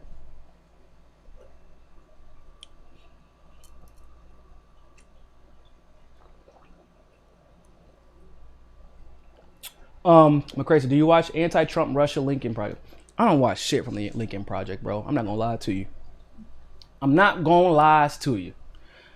Mostly because every anti-Trump critique that they'd have, I already know it. It's not complicated. But the anti-Trump critiques that they should make, they refuse to do. Because then that would, of course, implicate the Republican Party, which they don't want to do. They just want to put a more predictable conservative in office. What was Marcus Will's question? Marcus, let me know what that question was, so I can get to it. Rinse Thin, do you think we can rebuild the movement? It really seems there's some strong fractures in it as we move in different directions in this crisis. Oh man, that's hard. That's hard. I don't know the answer to that question. I can tell you I'll try. But if people are seeking to rebuild the movement through politicians, then nah, it's not gonna work. Because we all have different personalities, and we all have different personalities that we are attracted to. And at the end of the day, if you invest your time in a politician, it is most likely because of the personality, or at least the personality they project through their marketing. I'm gonna tell you like I told Twitter yesterday. Anybody want to see me that video of Martin Luther King's or Fred Hampton's or even Malcolm X? Y'all want to send me the video of that speech that they made where they were like, we have to get behind the more palatable races for black issues, for black people to actually receive equitable treatment in this country. Have you ever heard that speech? Have you heard that speech, guys? Remember Malcolm X saying that we gotta vote for Richard Nixon because he might be a little less racist. We have to get behind Lyndon B. Johnson because he might be a little less racist. No, they didn't care who was in office. They held everybody to account, including JFK. MLK and JFK did not get along all the time. It wasn't until the end of, I want to say, MLK's life, or JFK's actually, excuse me. It wasn't until the end of JFK's life that he and MLK started seeing eye to eye. That's how one of the vehicles that was used, that relationship was one of the vehicles that was used to push desegregation. And that's why Lyndon B. Johnson had to uphold it. So, but yeah, if there's a chance we could repair the movement, I'm not as optimistic as I used to be, which sucks. It does. I wish I could tell you I was optimistic, but we don't even know how to properly diagnose the problems, and even worse, we don't even know how to uplift the people who properly diagnose the problem. The movement itself still uplifts people who are wrong every single time. I mean, bro, it's one thing if you, I'm not talking about disagreements, because disagreements on approach, of course, are different. But you're talking about people who are factually wrong. They get every prediction and analysis completely wrong. And they are the most celebrated thought leaders, quote unquote, in the entire movement, people. Think about that. Think about that. How the hell are we ever going to have a cohesive movement if we can't even agree on the facts as they are? Because what happens is the person who was wrong, and they're usually ain't nobody just wrong in this movement. They are obnoxiously wrong.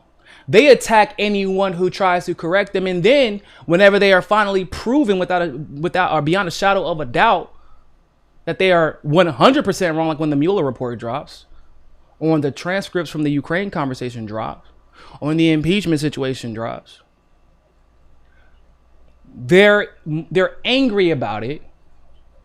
All the people who invested their time, their money, and their emotion and energy into that commentator or analyst, they're angry too because they were all wrong. And so now they don't even want to, they don't, because they're egos, right? Our movement, everything in life really, but our movement, like any movement, like any aspect of life, is dictated by the ego. And their egos will not allow them to say, damn man, maybe I need to reevaluate who I'm taking my cues from. It can't, it won't do it. Only those who learn how to shed at least part of their ego will go and seek the truth. Those who are completely invested in their own ego, and those who will confirm their biases and the biases of their ego, they will simply follow the truth. And one is passive, the other one is active. If you follow the truth, you're simply being passive. If you are seeking the truth, then you are being active. And once our movement as a whole, at least mostly, even half would be nice, right? If even half of our movement began to seek the truth actively, instead of posting a rose on their Twitter account, hashtagging Bernie Sanders 2020, hashtagging Medicare for all, and then telling everybody to follow them so that they can have an echo chamber of the people who agree with everything they say, then we're never going to get a legitimate movement that way. So, Jamal said, what are your thoughts on the protests in Africa regarding the COVID vaccine? what are my thoughts on the protests in Africa regarding the COVID vaccine? I'm assuming you're talking about this whole beef that a lot of the African nations have with the WHO. Well, to be clear, Africa has done a much better job handling COVID than we have, correct? Huh? Anyone, actually. Oh, you said you think everybody has? Yeah, that's true too. My wife said everybody's done a better job handling COVID than we have. Yeah, I mean, that's a factual statement. But Africa specifically, the entire nation, by the way, the entire continent. Literally, it was a big deal the other day because Nigeria had 500 new cases. The entire country of Syria. Like 200 or 300 million people. They had 500 new cases and they were like, oh my God. This is crazy. Bro, in my neighborhood, there are probably more people that have the flu. In my neighborhood. And they have 500 in the entire nation. But they treated it accordingly. They have every right. Why would they not protest the vaccine when they've been using interferon alpha B2 or 2B? It might be one or the other, but it's 2B or B2. Either way, it's interferon. They've been using it, it's been working. They've been using hydroxychloroquine combined with zinc. It's been working. They also have a healthcare system that isn't completely driven by money. So when they test, they're testing for accuracy, not testing to project the numbers they want so they can justify a $2 billion contract to the largest pharmaceutical donor and lobbying group in the entire government. The WHO is funded by us. I believe in the WHO as much as I believe in the United Nations, as much as I believe in the International Criminal Court, as much as I believe in the World Bank, as much as if you're starting to see a pattern, it's because there is one. The pattern is that we fund all those organizations. Why would I believe anything funded by the United States? Especially when the United States isn't really the one funding it, right? Isn't really the United States. We like to say our government. No, it's not our government. We live in an oligarchy. Which means, yeah, our government might be funding the WHO, but who's giving the government the money? People like Bill Gates, people like Jeff Bezos, people like the Clintons, right? Who's giving Who's paying off the Security Council and the Human Rights Council or Human Rights Committee in the United Nations? People like Boeing, people like Lockheed Martin.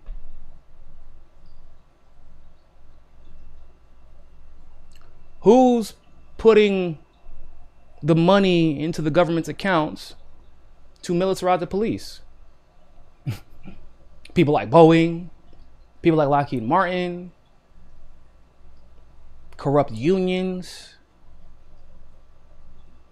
Why is the government so anti-marijuana? Because they're getting money. Money from who? Like people like Marlboro, like Newport, big tobacco companies, and big pharmaceutical companies, like Pfizer. We are an oligarchy. One of the primary components of an oligarchy is the oligarchy's ability to pay off the government. And our oligarchy has more money than any other oligarchy in the world, and so they can pay off the government to not only affect the outcomes in this country policy-wise, but also everywhere else. And if people don't see that, even with climate change, the conversation has gotten so distorted and bought. That's the only way.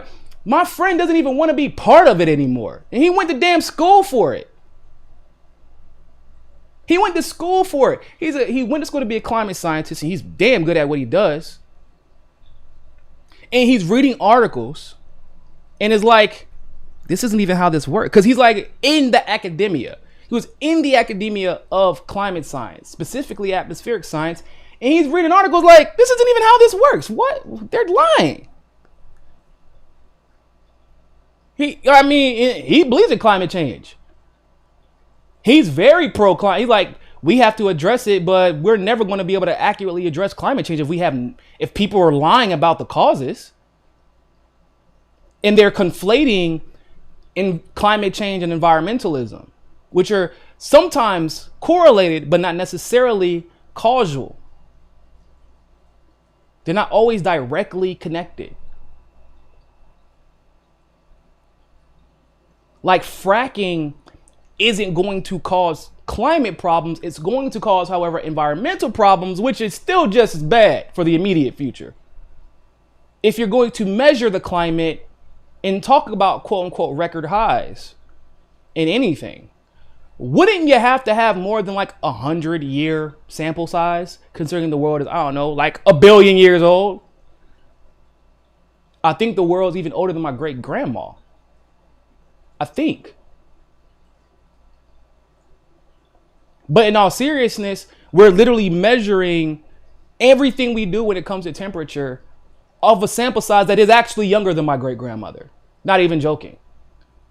And so for him, that gets very frustrating because he wants to address climate change, but to address climate change substantively, we have to actually diagnose the problem. So for example, when we're looking at the Green New Deal, what do you hear?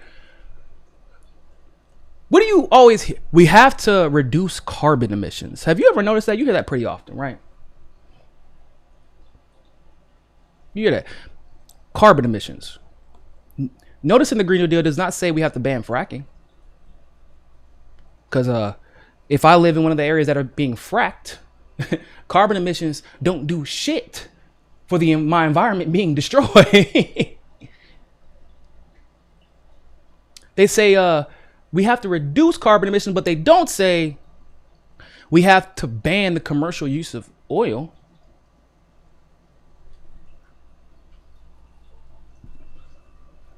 You ever noticed that?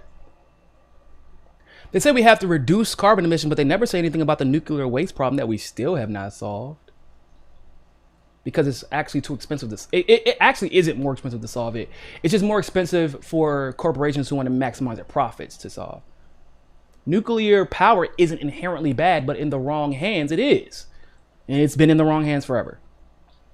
Fukushima, still in the Pacific Ocean, still there. We just pretend like it doesn't exist, like it isn't there, it's still there. Hasn't been cleaned up yet. Notice how they say reduce carbon emissions, but they don't say we have to now ban any oil and gas lobbying.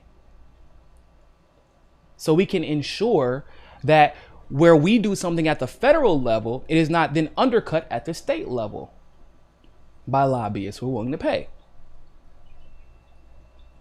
You notice that? It's reduce carbon emissions.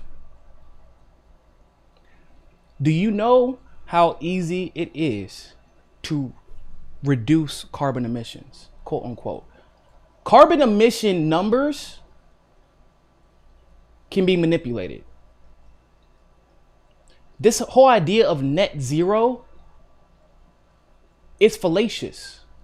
Just because you are not emitting carbon in the traditional sense doesn't mean that what you are doing isn't still horrible for the environment. I am actually a proponent, believe it or not, of a balance of a little oil use in whatever way, you know, the cleanest way possible. A little oil use and a combination of oil, solar power, and electricity. Because lithium, if we continue to mine at the rate that we're mining at, it's going to be a problem. Obviously, fracking and oil drilling, problem. Even solar power could maybe become a problem one day. We don't know what the problem would be. We never even explored it enough to figure that out. But if you have solar power, you can literally store power. Obviously, electricity would be a great backup and supplement, but you don't have to ride completely on your electricity if you're out of power, or if you live in an area where power is not necessarily accessible and you don't have a lot of sun, you still have a little bit of gas and electricity to balance it out.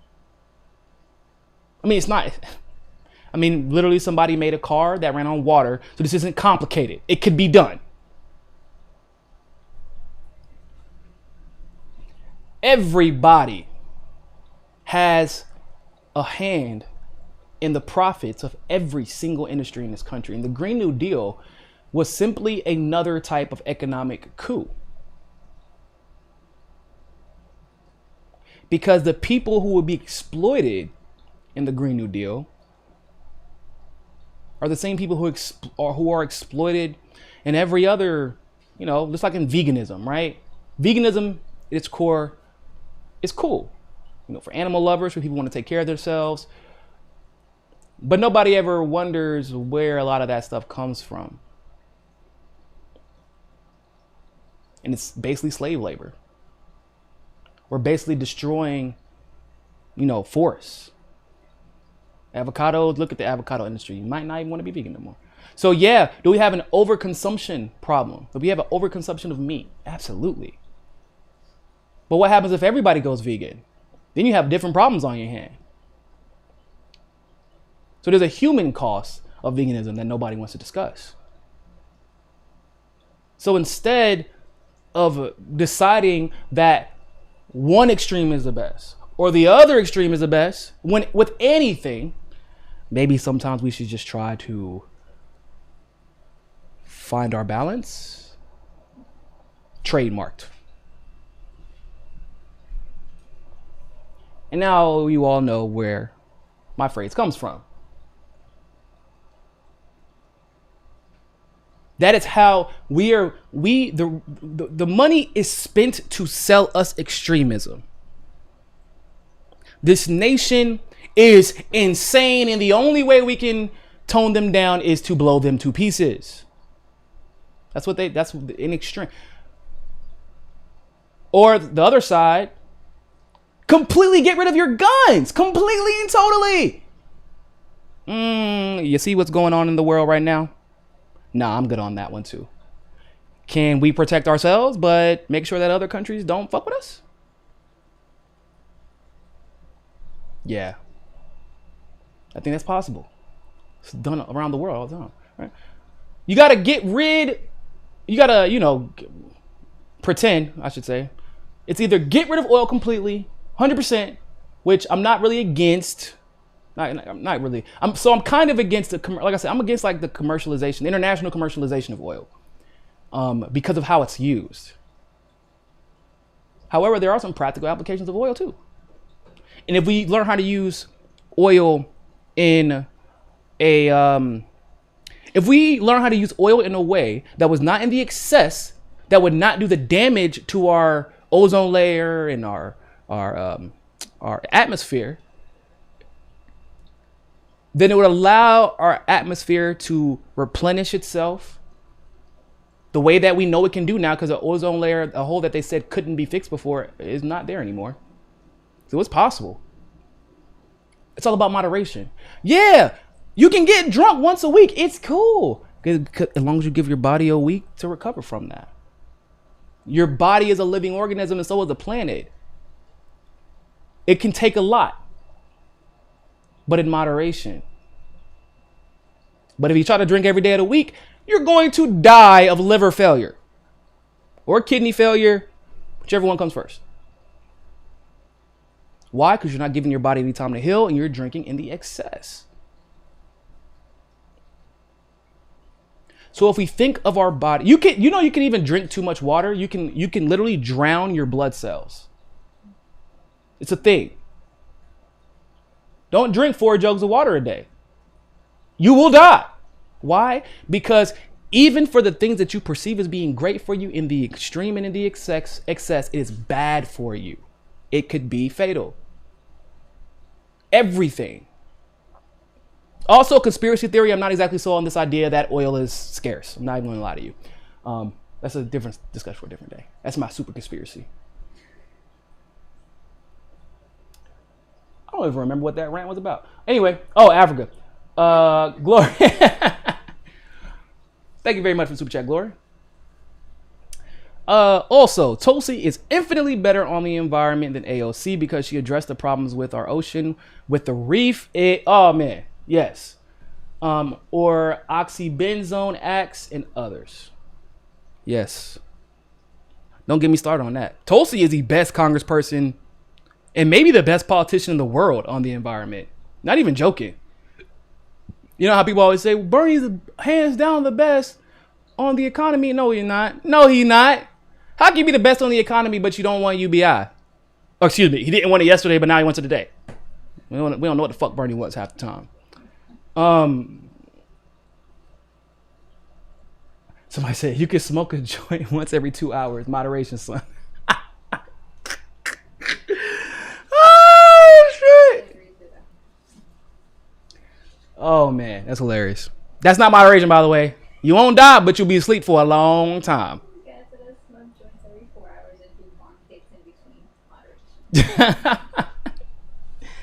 Nah, but seriously, if you can smoke a joint, I guess, but if you smoke like a blunt every 2 hours for a week straight, I guarantee your lungs are gonna look like fucking tar, because all of a sudden the little bit of tobacco in there that gave you a little bit of a kick becomes a whole ass pack of cigarettes every single time you smoke.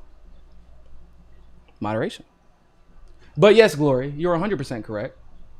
Also, y'all's wasting y'all money smoking them damn joints. Y'all know that paper burns too damn fast, bro. Y'all must be rich out here. I don't smoke joints. Y'all, I ain't got joint money. You see how fast that paper burn? Oh, they sending support from Illinois. Thank you very much. Wow. See that? My laugh scared your cat? It's okay. My laugh scares my cats too. It really does. Not even joking. They literally, they like... Oh, Arnu? Oh, man. Arnu is hilarious. Y'all remember the gray baby that I rescued on Cinco de Mayo last year? He's big now. That I tried to get adopted, but none of y'all would take him, you assholes. Nah, Arnu's too much. He hates being held. Anyway, Arnu, whenever I do like a loud laugh or a loud sound, he like freaks out and he stares at me like, the hell's wrong with you? Do you not see me trying to sleep?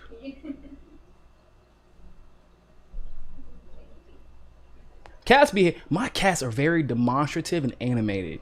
I know some people think that about their cats. Y'all don't even know. Unless you have a Siamese cat, then you might have some inclination. You know, you might have some inkling of what I go through on a daily basis. But imagine having a Siamese cat who are known for being very talkative, known for being very demanding, very sweet though. They are very sweet, but that's what they're known for. Imagine having that, but having 6 of them and they're not all Siamese, and they all have their different ways of being.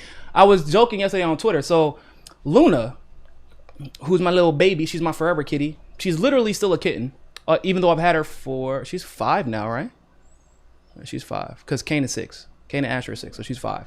So Luna is 5 years old. She's a calico.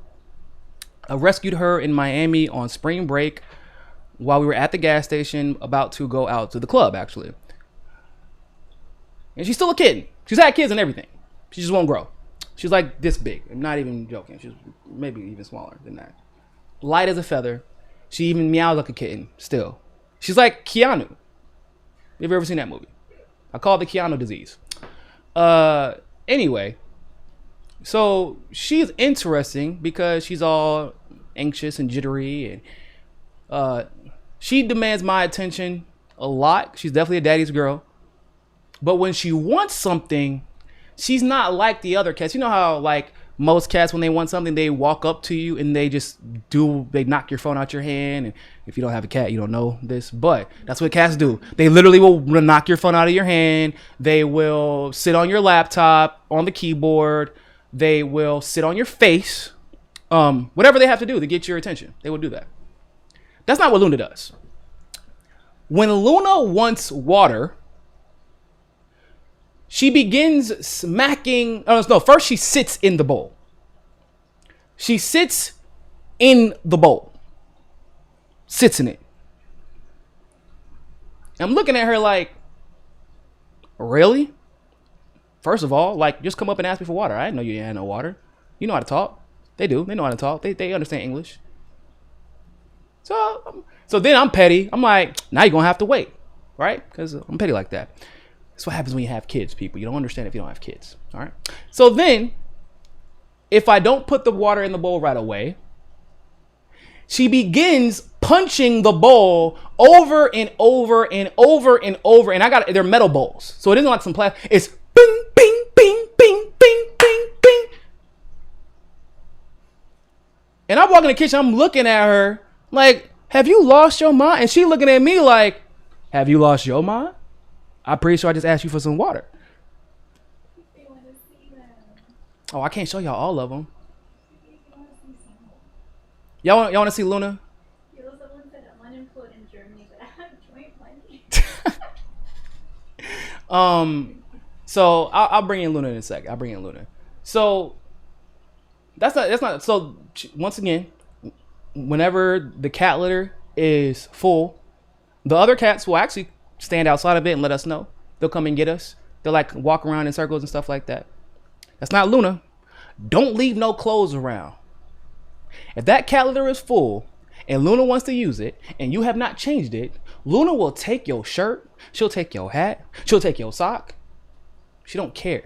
She will drag it in to the cat litter and sit there in front of it and stare at it until you decide to change it. I'm not even joking. She would drag, and it's not like this is a cat litter like that you can just, maybe it just fell and they were playing with. No. There's a door. So there's effort involved into this. There is effort that she puts into making sure you get the message. She drags the shirt, holds the door open, takes it in there with her mouth, and leaves it there and exits.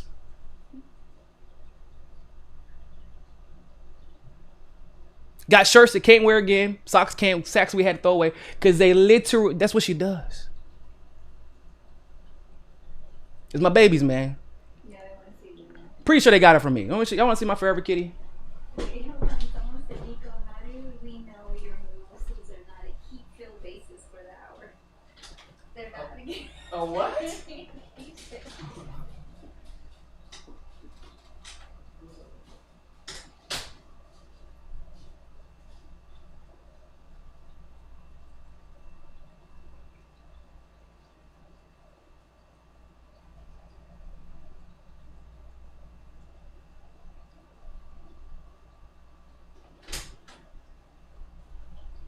She was sleeping on the window.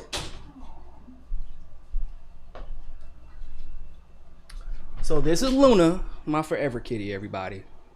She doesn't like being picked up. She likes me petting her all the time, but she doesn't like being picked up. It takes her a while to settle down. But this is her, my little cross-eyed anime kitty.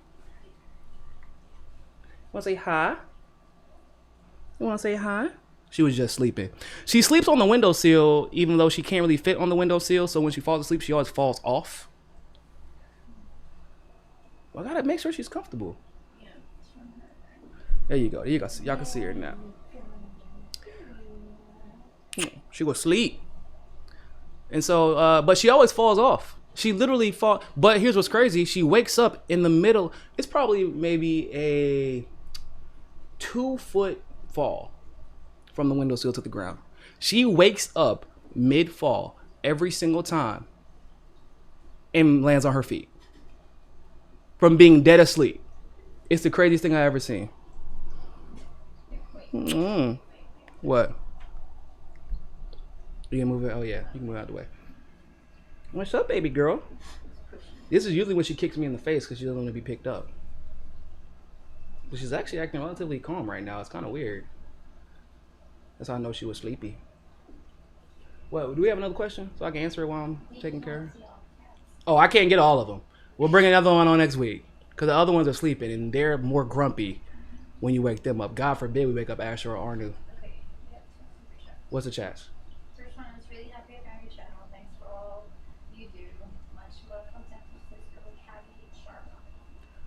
Oh, so Sharma, I appreciate it. Thank you very much. San Francisco. Oh, there she goes. There she goes. See, I told you she was gonna get mad. Say hi before you leave. Don't be rude. Say hello, baby girl. She wants to kick me in the face, y'all. I'm not even joking. It's not hyperbole. She kicks me in the face on a regular basis. Can you calm down? Can you calm? Oh yeah. She like that chin work. She like that chin work. And then right, baby girl. Go ahead. Go with your mama.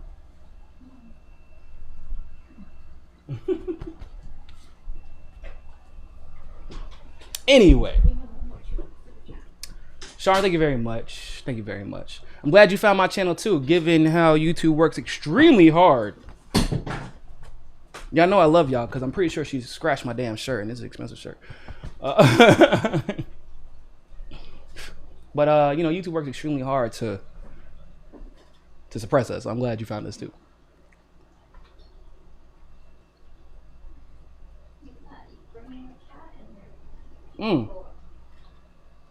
Michael Williams, that's a good question. Is there something wrong with Reverend Barber's Poor People campaign? If not, why isn't it pushed more? And maybe it should be absorbed, and maybe it should absorb the BLM movement. So there is nothing wrong with the Poor People's campaign. And there isn't really even anything wrong with Reverend Barber. Reverend Barber is awesome. I've even participated in a couple of his Moral Monday marches because while I was at UNC at Chapel Hill, that was like it was a thing out there. It was like a social event. The problem is Reverend Barber, unfortunately, participates in democratic activities too much, which isn't inherently bad. Like, cause it's not like he pushed for Hillary Clinton or is even pushing for Joe Biden. But it creates the appearance that he is pushing for them.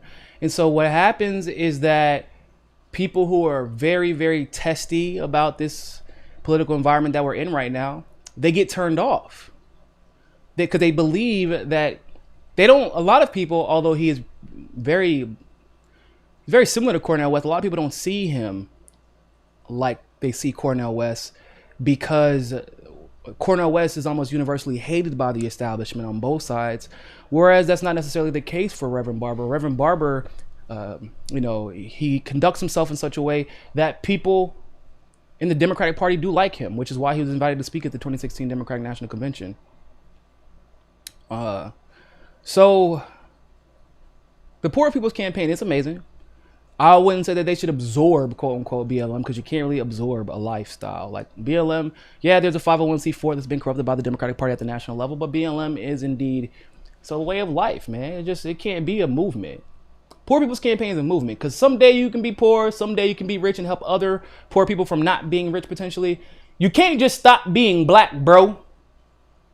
You don't wake up and be like, wow, so glad I was part of this movement. Okay, now when can I turn it off? Guys, can I turn this off now? Cops pulled me over. Can I turn it off? Can I just turn off being a Black Lives Matter? No, you can't do that. So I won't say that the Poor People's Campaign should absorb it, but I do believe that BLM groups, local organizations, should be working more with the Poor People's Campaign and Moral Mondays, because Reverend Barber does some amazing work, and it's very nonpartisan. By the way, when he speaks of Donald Trump, he speaks on policy actually. And when he critiques the Dems, when he has to critique them, because he critiqued them a lot during this primary, he speaks on policy. He's very nonpartisan, but the Dems like him, right? He doesn't take controversial stances, and because of that, people are hesitant to buy in to the Poor People's Campaign. And because the left is largely atheist and he's Christian unapologetically, although Dr. West is too, but he isn't as in your face about it. And obviously, Pastor or Reverend Barber is a reverend. You know, it's kind of inherent in his job description. So I think that also pushes little people away, because he does somewhat. He boxes the message or wraps the message in a bow that is kind of Christian centered, and because of that, it could turn some people off. But once again, he's amazing. What do you want to know? What's on the top of my head? Hair? It's just hair. Y'all want to see the back? It's just hair, y'all. It's just hair. Nothing special. It's a braid on the top of my head, if that's what you're asking. It's just hair, y'all. No, I don't wear Versace. Don't be telling people that. Don't be, hell no. I don't even like designer shit like that, y'all. I'm not gonna lie to you. I don't like this. I don't like somebody's like name being on my body. I don't like being branded. But I would bring my dog in here, but Lord, baby Jesus, y'all. My dog is hyper. He'll knock everything down. But maybe one day when he calms down. But yes, it's my hair. Or unless you mean my headband, because otherwise I don't know. Oh, do you mean the blonde specifically? Well, it's blonde. Well, that would be a crazy hat. I don't even know how it would be like physically possible to make that hat. These are braids. These two things right here are braids. This is my hair. These two things out here are braids. This is just blonde in the middle. What was Glory's?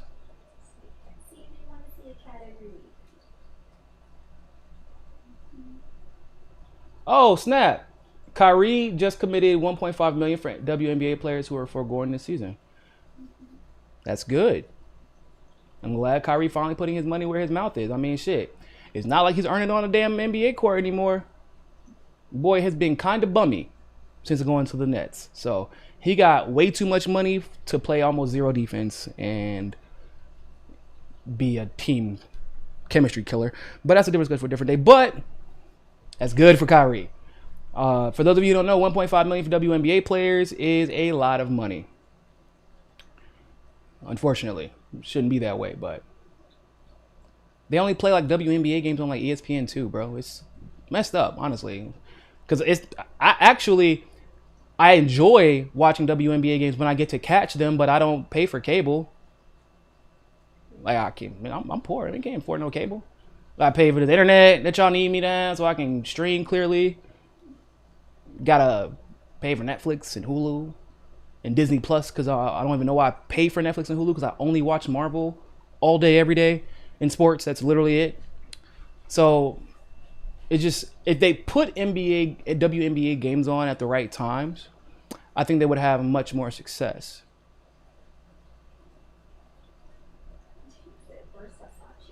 Versace? Yeah, you know that Versace, yeah. I wear that Louis Vuitton. I don't know Louis Vuitton. I know Louis Vuitton though.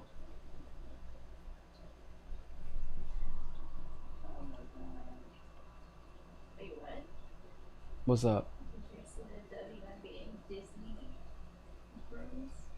The WNBA Disney. Oh, the rooms in Orlando? Oh, no. No, I did not. But considering what the NBA players have been dealing with, I'm sure it's probably worse. Yeah, I saw that the Liberty walked off the court during the national anthem. Woo, that was some real. Woo, bruh. They said, oh, we can't take a knee during the national anthem because technically it will violate the rules. That's fine. We don't even need to be there during it. That's cool. This is actually better for us anyway. Makes a bigger statement. Appreciate that. Worked out for both of us. We don't take a knee, so we're not breaking your rules, and we just walk off. Yeah. I loved it. And if I'm being frank, I do like the way, although some of the things I disagree with, I like the way that the NBA is handling all of the pushback. Because there's no way to get this right. There's no way. It's just not. There's a way to mitigate. There's a way to put your money. It's like, what's more important to the NBA? Is it the PR? Is it getting it right in the eyes of people, or using that $200 million or something like that they've pledged to actually make meaningful change in people's lives? Because that's something that one day people will be able to attest to, no matter what the narrative may be on you at the time. You're never going to get it right. You're always going to face scrutiny, and that's part of it. It is what it is. Never. You're literally never going to get it right. No offense to white people, but as long as white people are in charge when we're trying to deal with black issues, you're never going to get it right. It's not necessarily your fault. You can try your best, though. And that's what I want to see, is people putting their money where their mouth is, and maybe even not wanting positive attention for it for once. So we know you actually mean it. Because that's what really happens, right? People are like, well, I'm not going to do it if I don't get any positive attention for it. Like, don't try to hijack the conversation.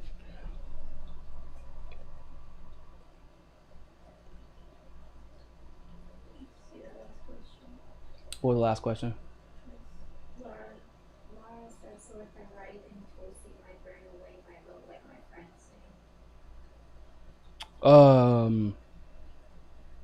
I can make an argument. If you don't write in Tulsi and that's who you want to support, then you're throwing away your vote. Who do you support? If that's the person you support, then write them in or vote for them. Trust me, we don't even want to get into the subject of wasted votes, because depending on where they live at, it don't matter who they vote for. If they don't vote for the person at the Democratic or Republican establishment wants, their vote's going to be thrown out anyway. So they don't want to talk about wasted votes. Boy, what? Let me share this real quick. We're about to do the last segment.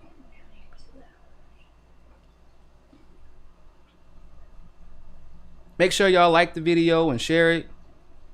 My moderator was supposed to tell y'all to do that while we were... Sure. Oh, you did? Did my moderator say... Did she? The beginning, we've been here for 2 hours. I need a new moderator. Glory, where you at? I had to just fire my last moderator. Glory's a moderator now.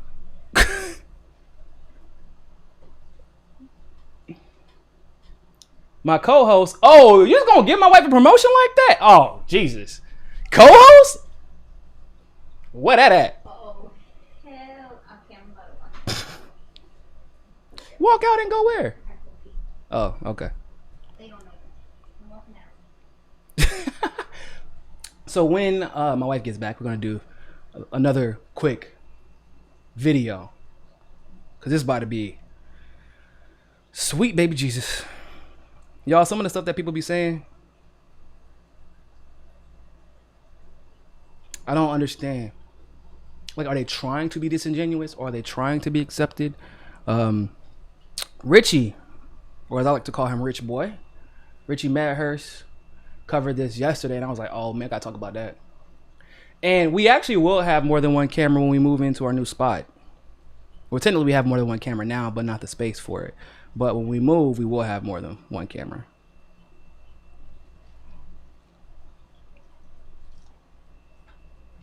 This is, man, talk about, see, this is what I'm talking about when I hear it. When I say beta male, which is crazy, because usually the people who, are always talking about how important it is to be masculine and manly, the people who are always emphasizing the need to be an alpha, those are usually the beta males. We got a whole bunch of them running the government, basically. You have a bunch of betas. Left, right, center right, whatever the hell Ben Shapiro might be that day. I'm on Facebook and this dude says, masculinity is not nor can ever be toxic.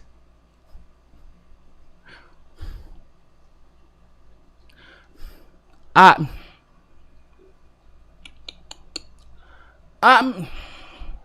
don't even know where to start. Question real quick. Somebody brought this point up earlier on Twitter. Y'all, how many federal agents that have been abducting people in the middle of the street, shooting tear gas at people, shooting them with rubber pellets, how many of them were women?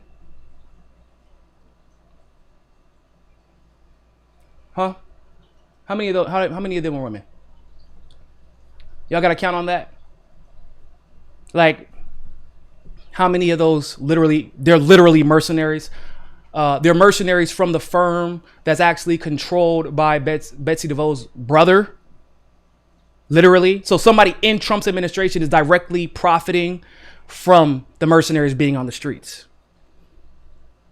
That's why somebody in Trump's ear telling him it'll be a good idea. How many of those are women? Anybody know? I think the number's like 0. Okay. If you're a woman and you do something like, I don't know, because men swear that everything that happens to women is their fault. They're just being too provocative. Remember that time when you decided to go out in your pajama pants and a big ass t-shirt to walk your dog or check the mail and guys still whistle at you so you don't even want to go do that by yourself? Do you think is that because of toxic femininity? Is that what that is? Just curious. Is it toxic femininity that where women feel like if they're walking down the street, they have to have their headphones in even when they're not listening to music and look down just so men do not fucking badger them? Is it the toxic femininity that where I can walk around, I literally did this before, walk around the city, 3 o'clock in the morning, by myself. Nobody outside. Is the lack of fear that I have because women are just, sometimes women get out of control. They might abduct me and drag me into a goddamn car. Is that what that is? I didn't know that.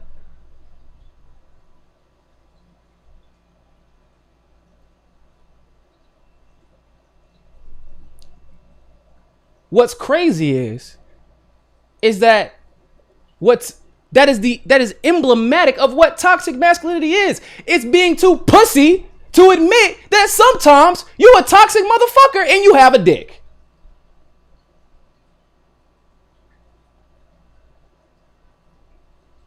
Dudes is out here getting raped in jail by other men because they feel the need that they have to overpower them to prove a goddamn point. If that is not the definition of toxic man, we don't give a shit what we're sticking our penis in. We just need to prove that we can dominate you. Question, who started World War I? That was a man. Who started World War II? That was a man. Who invented machine guns? That was also a man. Who started the Holocaust? That was a man. Christopher Columbus was a man.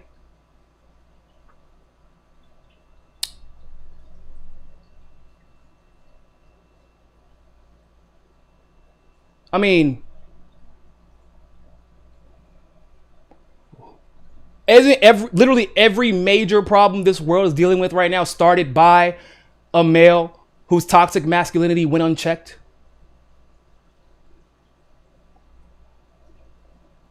The whole Bible is literally the goddamn blueprint for toxic masculinity. The entire Bible.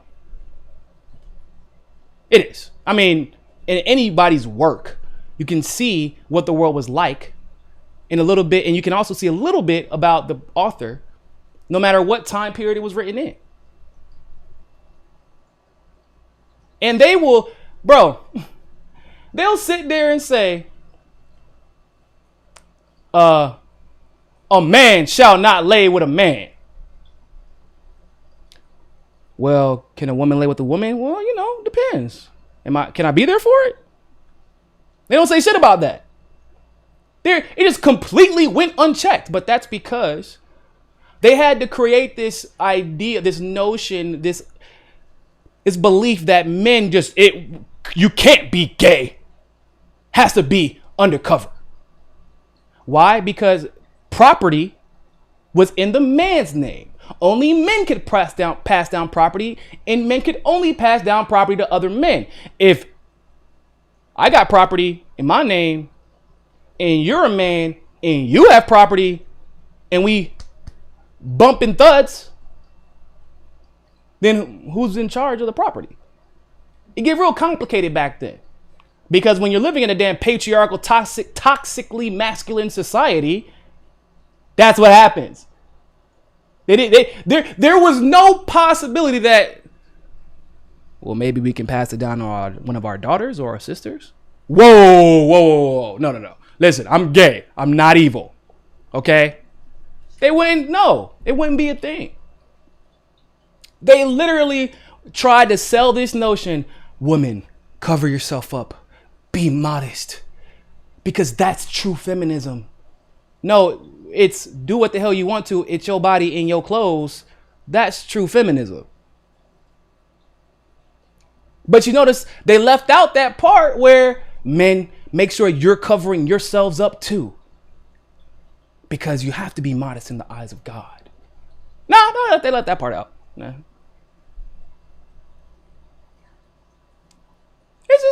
It's crazy, bruh. And of course, there's a super Christian that said that. Hillary is literally, if you took all of the toxic masculinity, every single bad quality of a man and put it in a woman, that would literally be Hillary Clinton. You're absolutely correct. It's kind of weird. She's like more toxically masculine than Bill is, and that's saying something. It's also kind of weird because despite that fact, she still ran specifically on being a woman. It was like the most ironic thing ever, but nobody can really say it because then you'd be kind of sexist if you say that, in the environment that we live in today. But it's true. She literally embodies all of the toxic qualities of men, but then she ran almost exclusively on being a woman.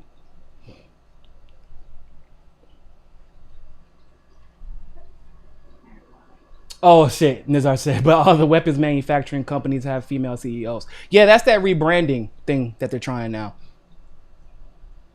If you can rebrand toxic masculinity by putting a woman there, but actually not giving her any real power to do anything, then yeah, you might be a warmongering imperialist, but at least you're a feminist too. All right. I'm going to check out this clip real quick before we go. Y'all be prepared. Inhale. Exhale. And prepare for the bullshit.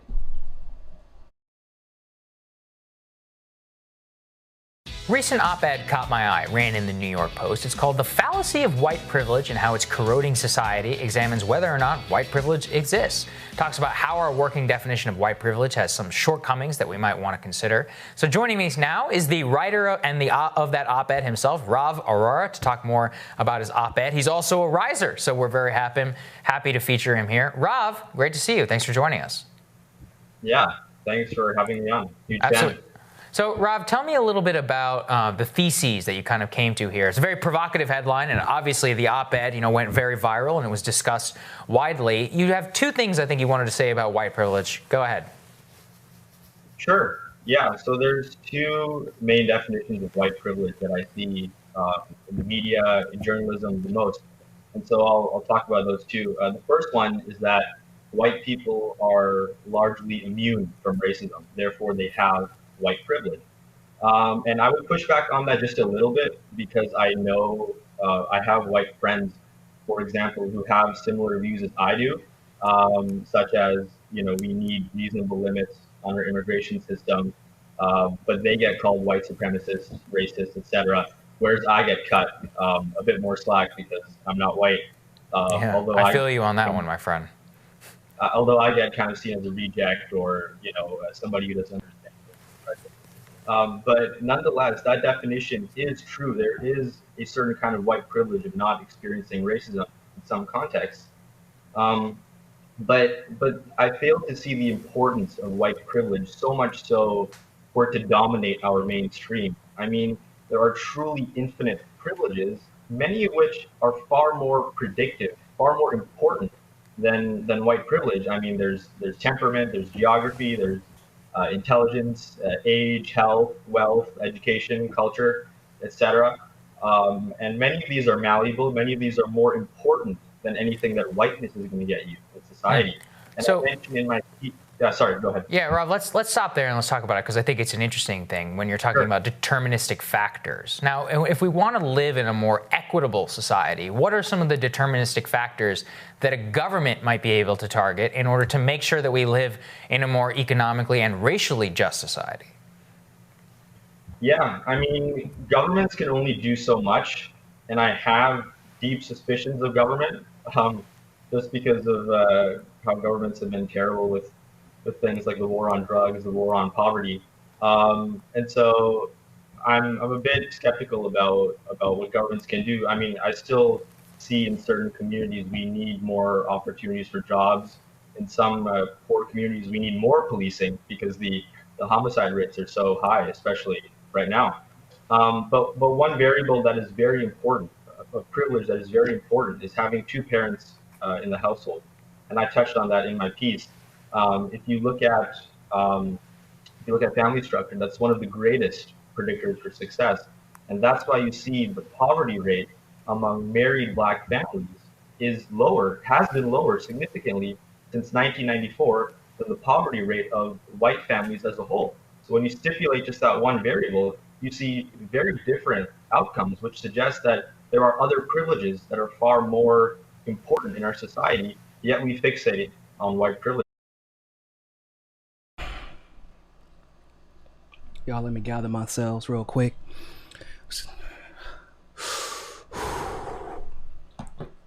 Let me take a sip of my orange juice. Now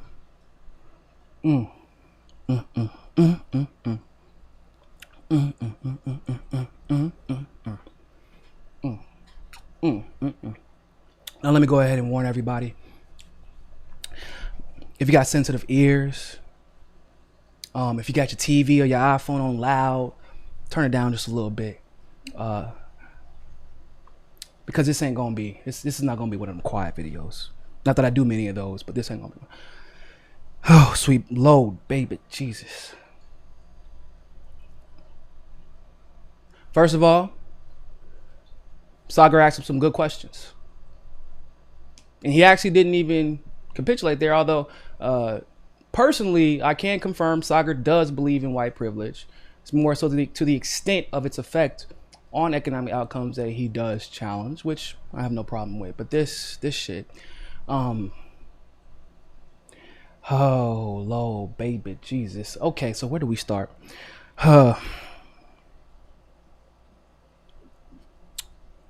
There are other factors that are more important, other privileges that are more important than white privilege. You know, it's funny because if he would have stopped at, well, you know, I believe in white privilege, but I do acknowledge that there are other privileges that do affect economic and social outcomes too. I'd have been like, well, hard to argue with that, but that's not where he wanted to stop. That's not where he wanted to stop. All right. So his claim is that other privileges are more beneficial to one's economic outcome than white privilege. And we shouldn't focus at all, or really much at all, on white privilege. Okay, let's use the example that he used. Let's talk about the privilege of two-parent households. He does make a very convincing argument. A black family with a two-parent household, they do tend to do better, right? And actually, historically speaking, yeah, that's always been the case because black people have been pretty fucking good at everything we do. Yeah, I don't know if you know that. That's the thing. We are great. What do you want to do? Music, manufacturing, agriculture, literally everything. We were so great. We had this thing called Black Wall Street. I don't know if you know, but having a two-parent household didn't stop white supremacists from burning down an entire city.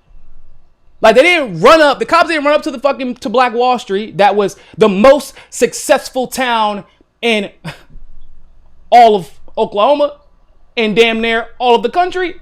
It was the most. They didn't run up to the people and were like, hold on. Is this a two-parent household? Because we can't burn this down if this is a two-parent household, y'all. We have to stop. We were so good. Have you ever heard of Wilmington, North Carolina? Not only were we doing well economically, but politically, we were dominating the conversation. We had sent, in the middle of the civil rights era, we sent not one but two representatives to Congress, to the United States House of Representatives, people. And white people were so mad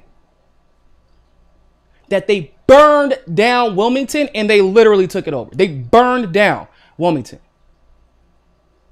Look it up. Look up the Wilmington Massacre. Or am I mistaken? The white people that burned down Wilmington and then were held completely and totally unaccountable?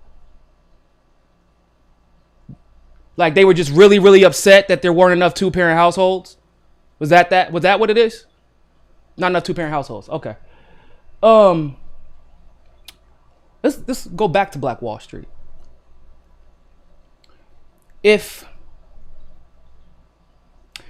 Black Wall Street was jealous of the success of the rest of Oklahoma City, the white suburbs of Oklahoma City, and they burned down Oklahoma City, do you think Black Wall Street would have been held accountable by the government?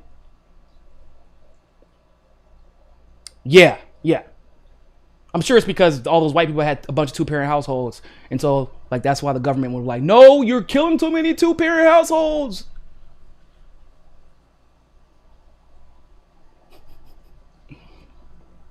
So maybe somebody would make the argument, well, that's different. We don't live in the civil rights Jim Crow era anymore, which is a lie, by the way. But we don't live in the civil rights Jim Crow era anymore. Maybe somebody will make the argument. Okay, I hear you. Okay, all right. So when they were making suburbs, right? And the federal government made it a mandate stating, we will give you this grant to make this suburb or this subdivision as long as you sign a contract. Not some wink, wink, nudge, nudge agreement, people.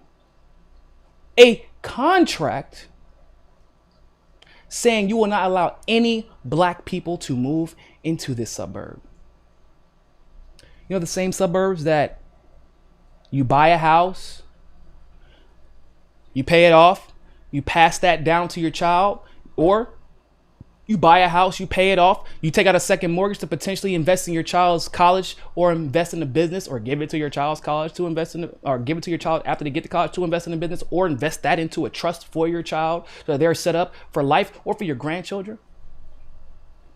You know, if your child has a child while they're a teenager, you have 1, 2, 3 extra rooms that they can stay in where it's no longer an issue. Those big houses in those suburbs. Remember, we weren't allowed to go there, which means we didn't have access to the jobs that were out there and no transportation to get there. But I'm sure the government only said that, like, it wasn't really like they were excluding black people. What they really were saying in the contracts was, gotta have 2-parent households before you can move in. We're not doing that single parent household nonsense.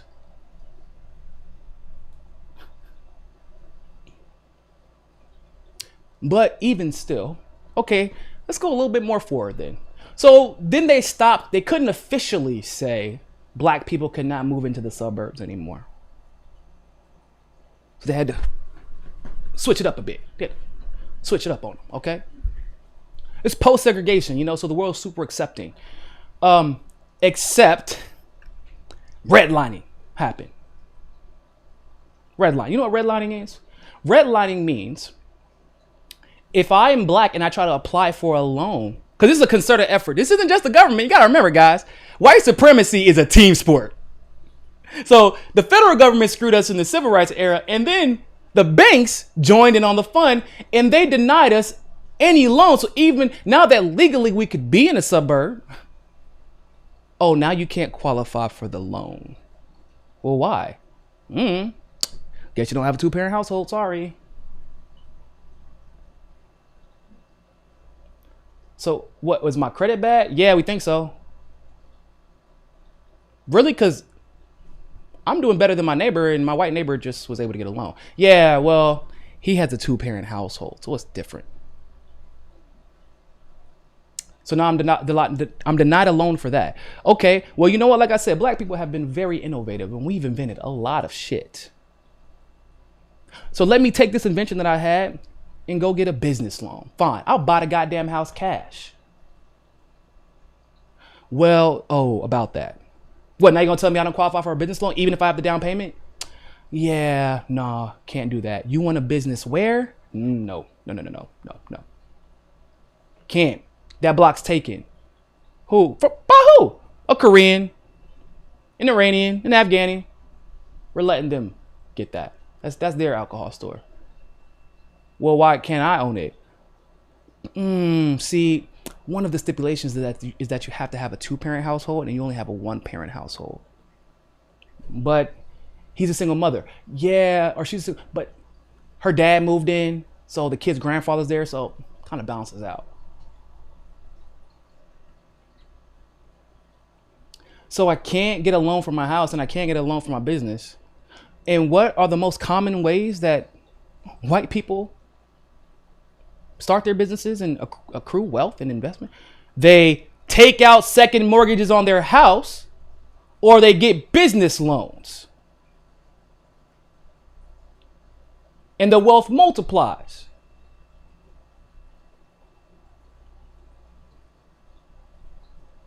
What?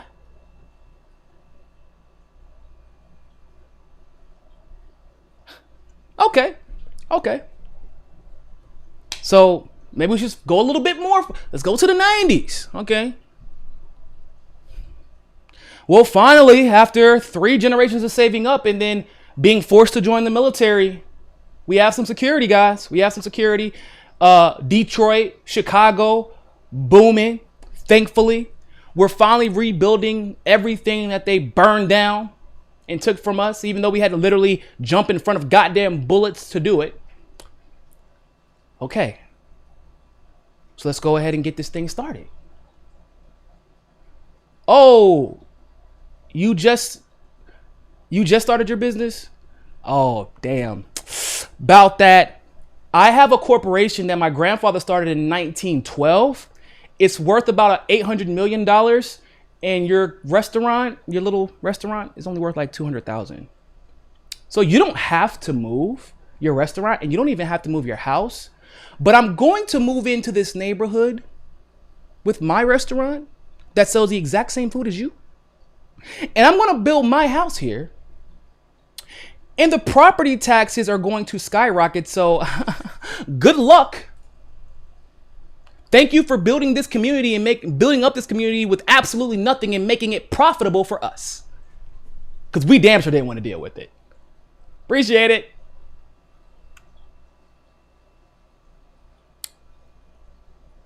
But if you would have had a 2-parent household, maybe I would have reconsidered coming in and gentrifying your neighborhood. Oh, and we are in the 90s. Speaking of 2-parent households. What's the reason that black people don't have 2-parent households? Oh, that's right. Because as I just gave you a history lesson about, through the years, Black people were denied opportunity after opportunity after opportunity after opportunity after opportunity after opportunity after opportunity. And eventually, you have to start taking opportunities. And there was this little thing called marijuana, but also crack and cocaine, but largely marijuana, that everybody was doing.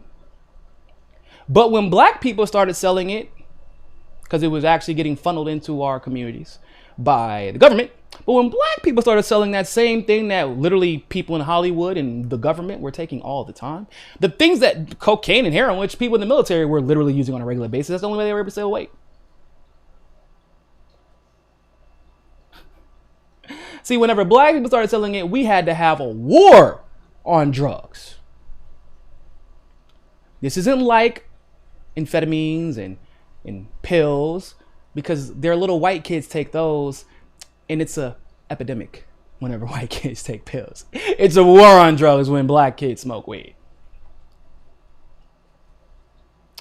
So now we have a war on drugs. The male at that time was dominantly responsible for providing for the household, and so they had to not only scrap up and save and try to save their mom from losing their apartment or losing their house.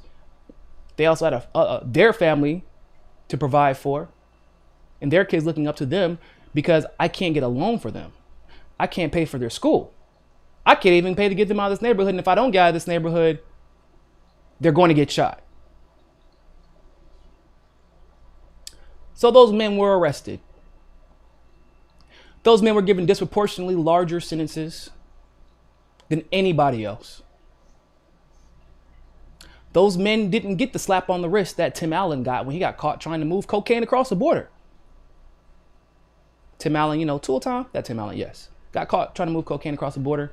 The judge heard he was a comic, like an up-and-coming comic, and was like, well, I don't want to ruin your life, but don't get caught with a dime bag of some damn mid, because then you get 3 to 5 years. Oh, excuse me. My apologies. 20 to life. My bad. So all those men that would be there for their kids, that would be there. I mean, you could say black men ain't shit. Like, I mean, probably, but men ain't shit in general. Infidelity and patriarchal behavior has never stopped any other racial or ethnic group from maintaining their crazy ass marriages and families. I'm sure it wouldn't have made much of a difference in black communities either. It was literally being dragged out of their homes. And even if that didn't happen, the economic angst that they were constantly under, the number one thing that ends marriages and causes arguments in marriages is money. Did y'all know that? Having too much of it, having too little of it. Either way, it's money. So if they didn't get arrested selling drugs, being broke will damn sure end your marriage. So now those kids grew up without a father. And the cycle continues.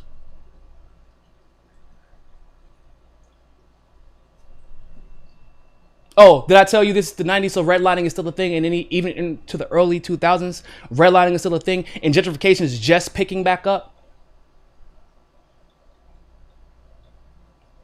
Oh, and by the way, literally every president has basically been racist except for Obama, and that's only because he's black, but he still had a bunch of racist policies.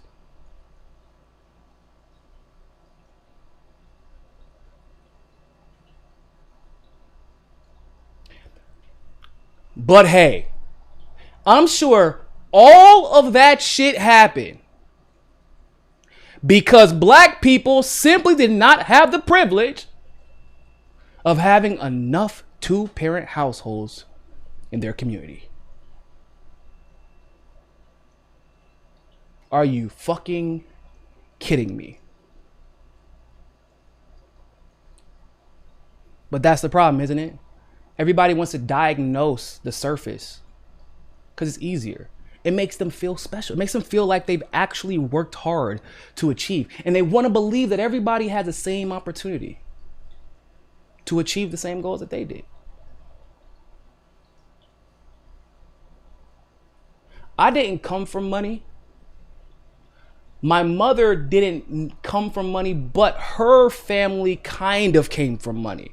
It's a long story, but basically my mother was removed from that environment at a young age. And she obviously got nothing from it. She didn't inherit anything at all because she was 12 and they just weren't connected. So she was on her own, and she was on her own and completely disconnected from family in a state that none of my family lived in, basically, and had to figure out a way to make it. But guess what? As a black woman, my mother did take one quality from that environment. She knew how to code switch. In other words, she could speak professionally, quote unquote. Because of that one ability, she had a significant advantage on every other black woman in her field. So that's how she was able to get promoted to manager and get picked for jobs. And yeah, she's doing pretty well for herself now, decent.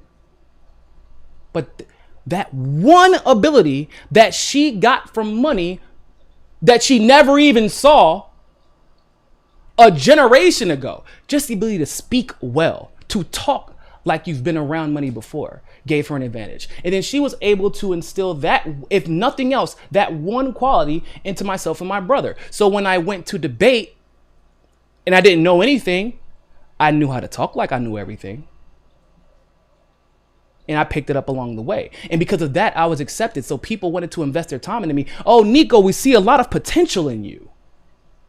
Why? Because I can talk like you? This isn't how I talk all the time. But because I can talk like them, they saw a project. But if I didn't talk like them, they wouldn't even think about approaching me. And that ability came from 2 to 3 generations ago from my family that had, I'm not talking about like, they weren't rich or anything like that, but they were Barbadian, and they're, Barbados has a very complicated culture, but basically if you came from the islands at that time, it's because you were likely married to somebody, one of the Bengali people that were being excommunicated because they were Muslim or even potentially Hindu because of what was going on at that time. So you went with your money to Barbados. That's why they call it the West Indies, because that's where all the West Indians live. That's not a misnomer. Then you were able to take that money, and obviously a lot of people moved to New York. Specifically, the Islanders were moving to Queens, which is where my grandfather actually just lived, and my mom's from the Bronx and the Queens area. That's where all my family was until they got smart and moved to California. Well, to warm weather, because we don't like the cold. We're tropical people.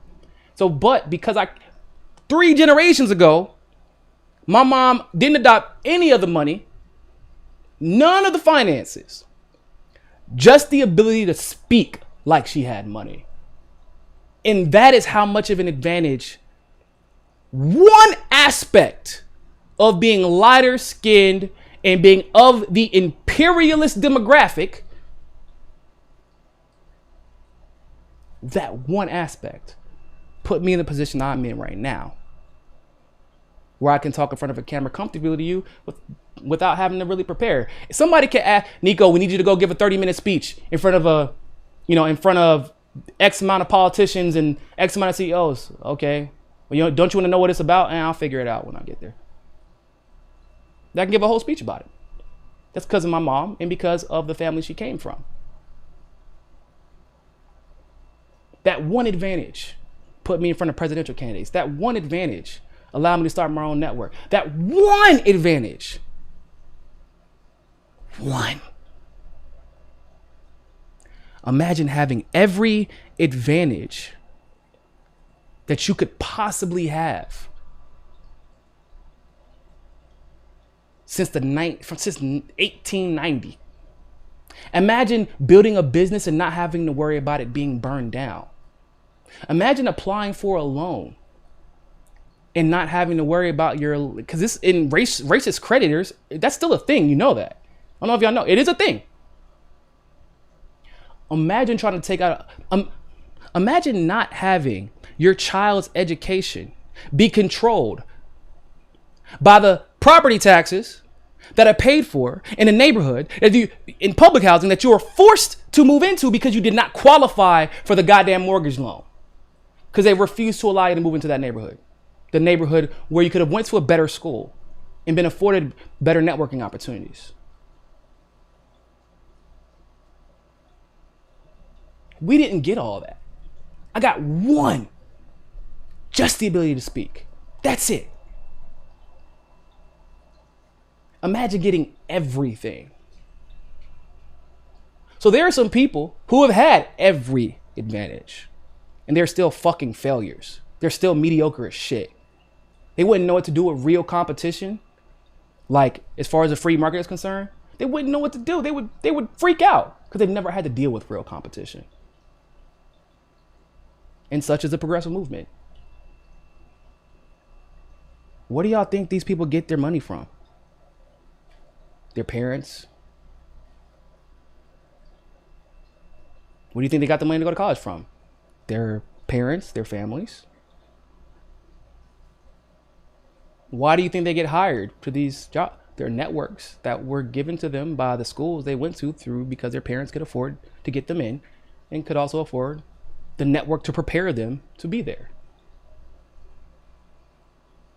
Why do you think some progressive channels start off like mine with the iPhone 6 and some headphones, and others come out the gate with upscale studio equipment? It's not a coincidence.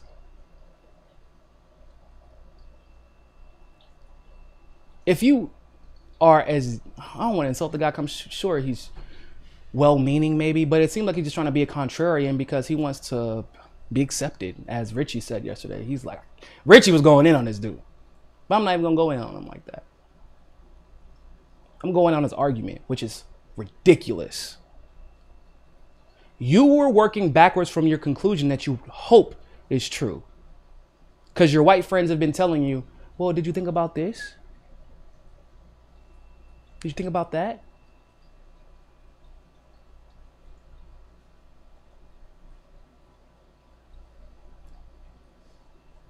This is a fact. You're working backwards from your conclusion. You're not actually looking at the root causes of any of these issues. So no, it isn't two-parent households that screwed over black people for generations. It was white people. It was white cops, white judges, white commissioners, white representatives, white senators, white presidents, white secretaries of state, white teachers, white counselors, white deans, white CEOs, white small business owners, white bankers,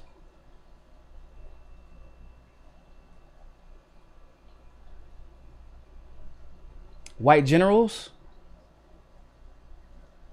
I mean, do I need to go on? Come on, bro.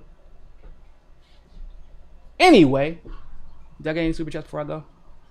Bernard, thank you very much for the super chat. And Otis, please show a cat a week and show the dog in the final week. By the way, what kind of dog do you have? Breed. He's a medium-sized German Shepherd and Rottweiler. My wife actually suggested that, so I guess we'll have to do it now since you did. Give a super chat for it. Y'all can thank my man's Otis.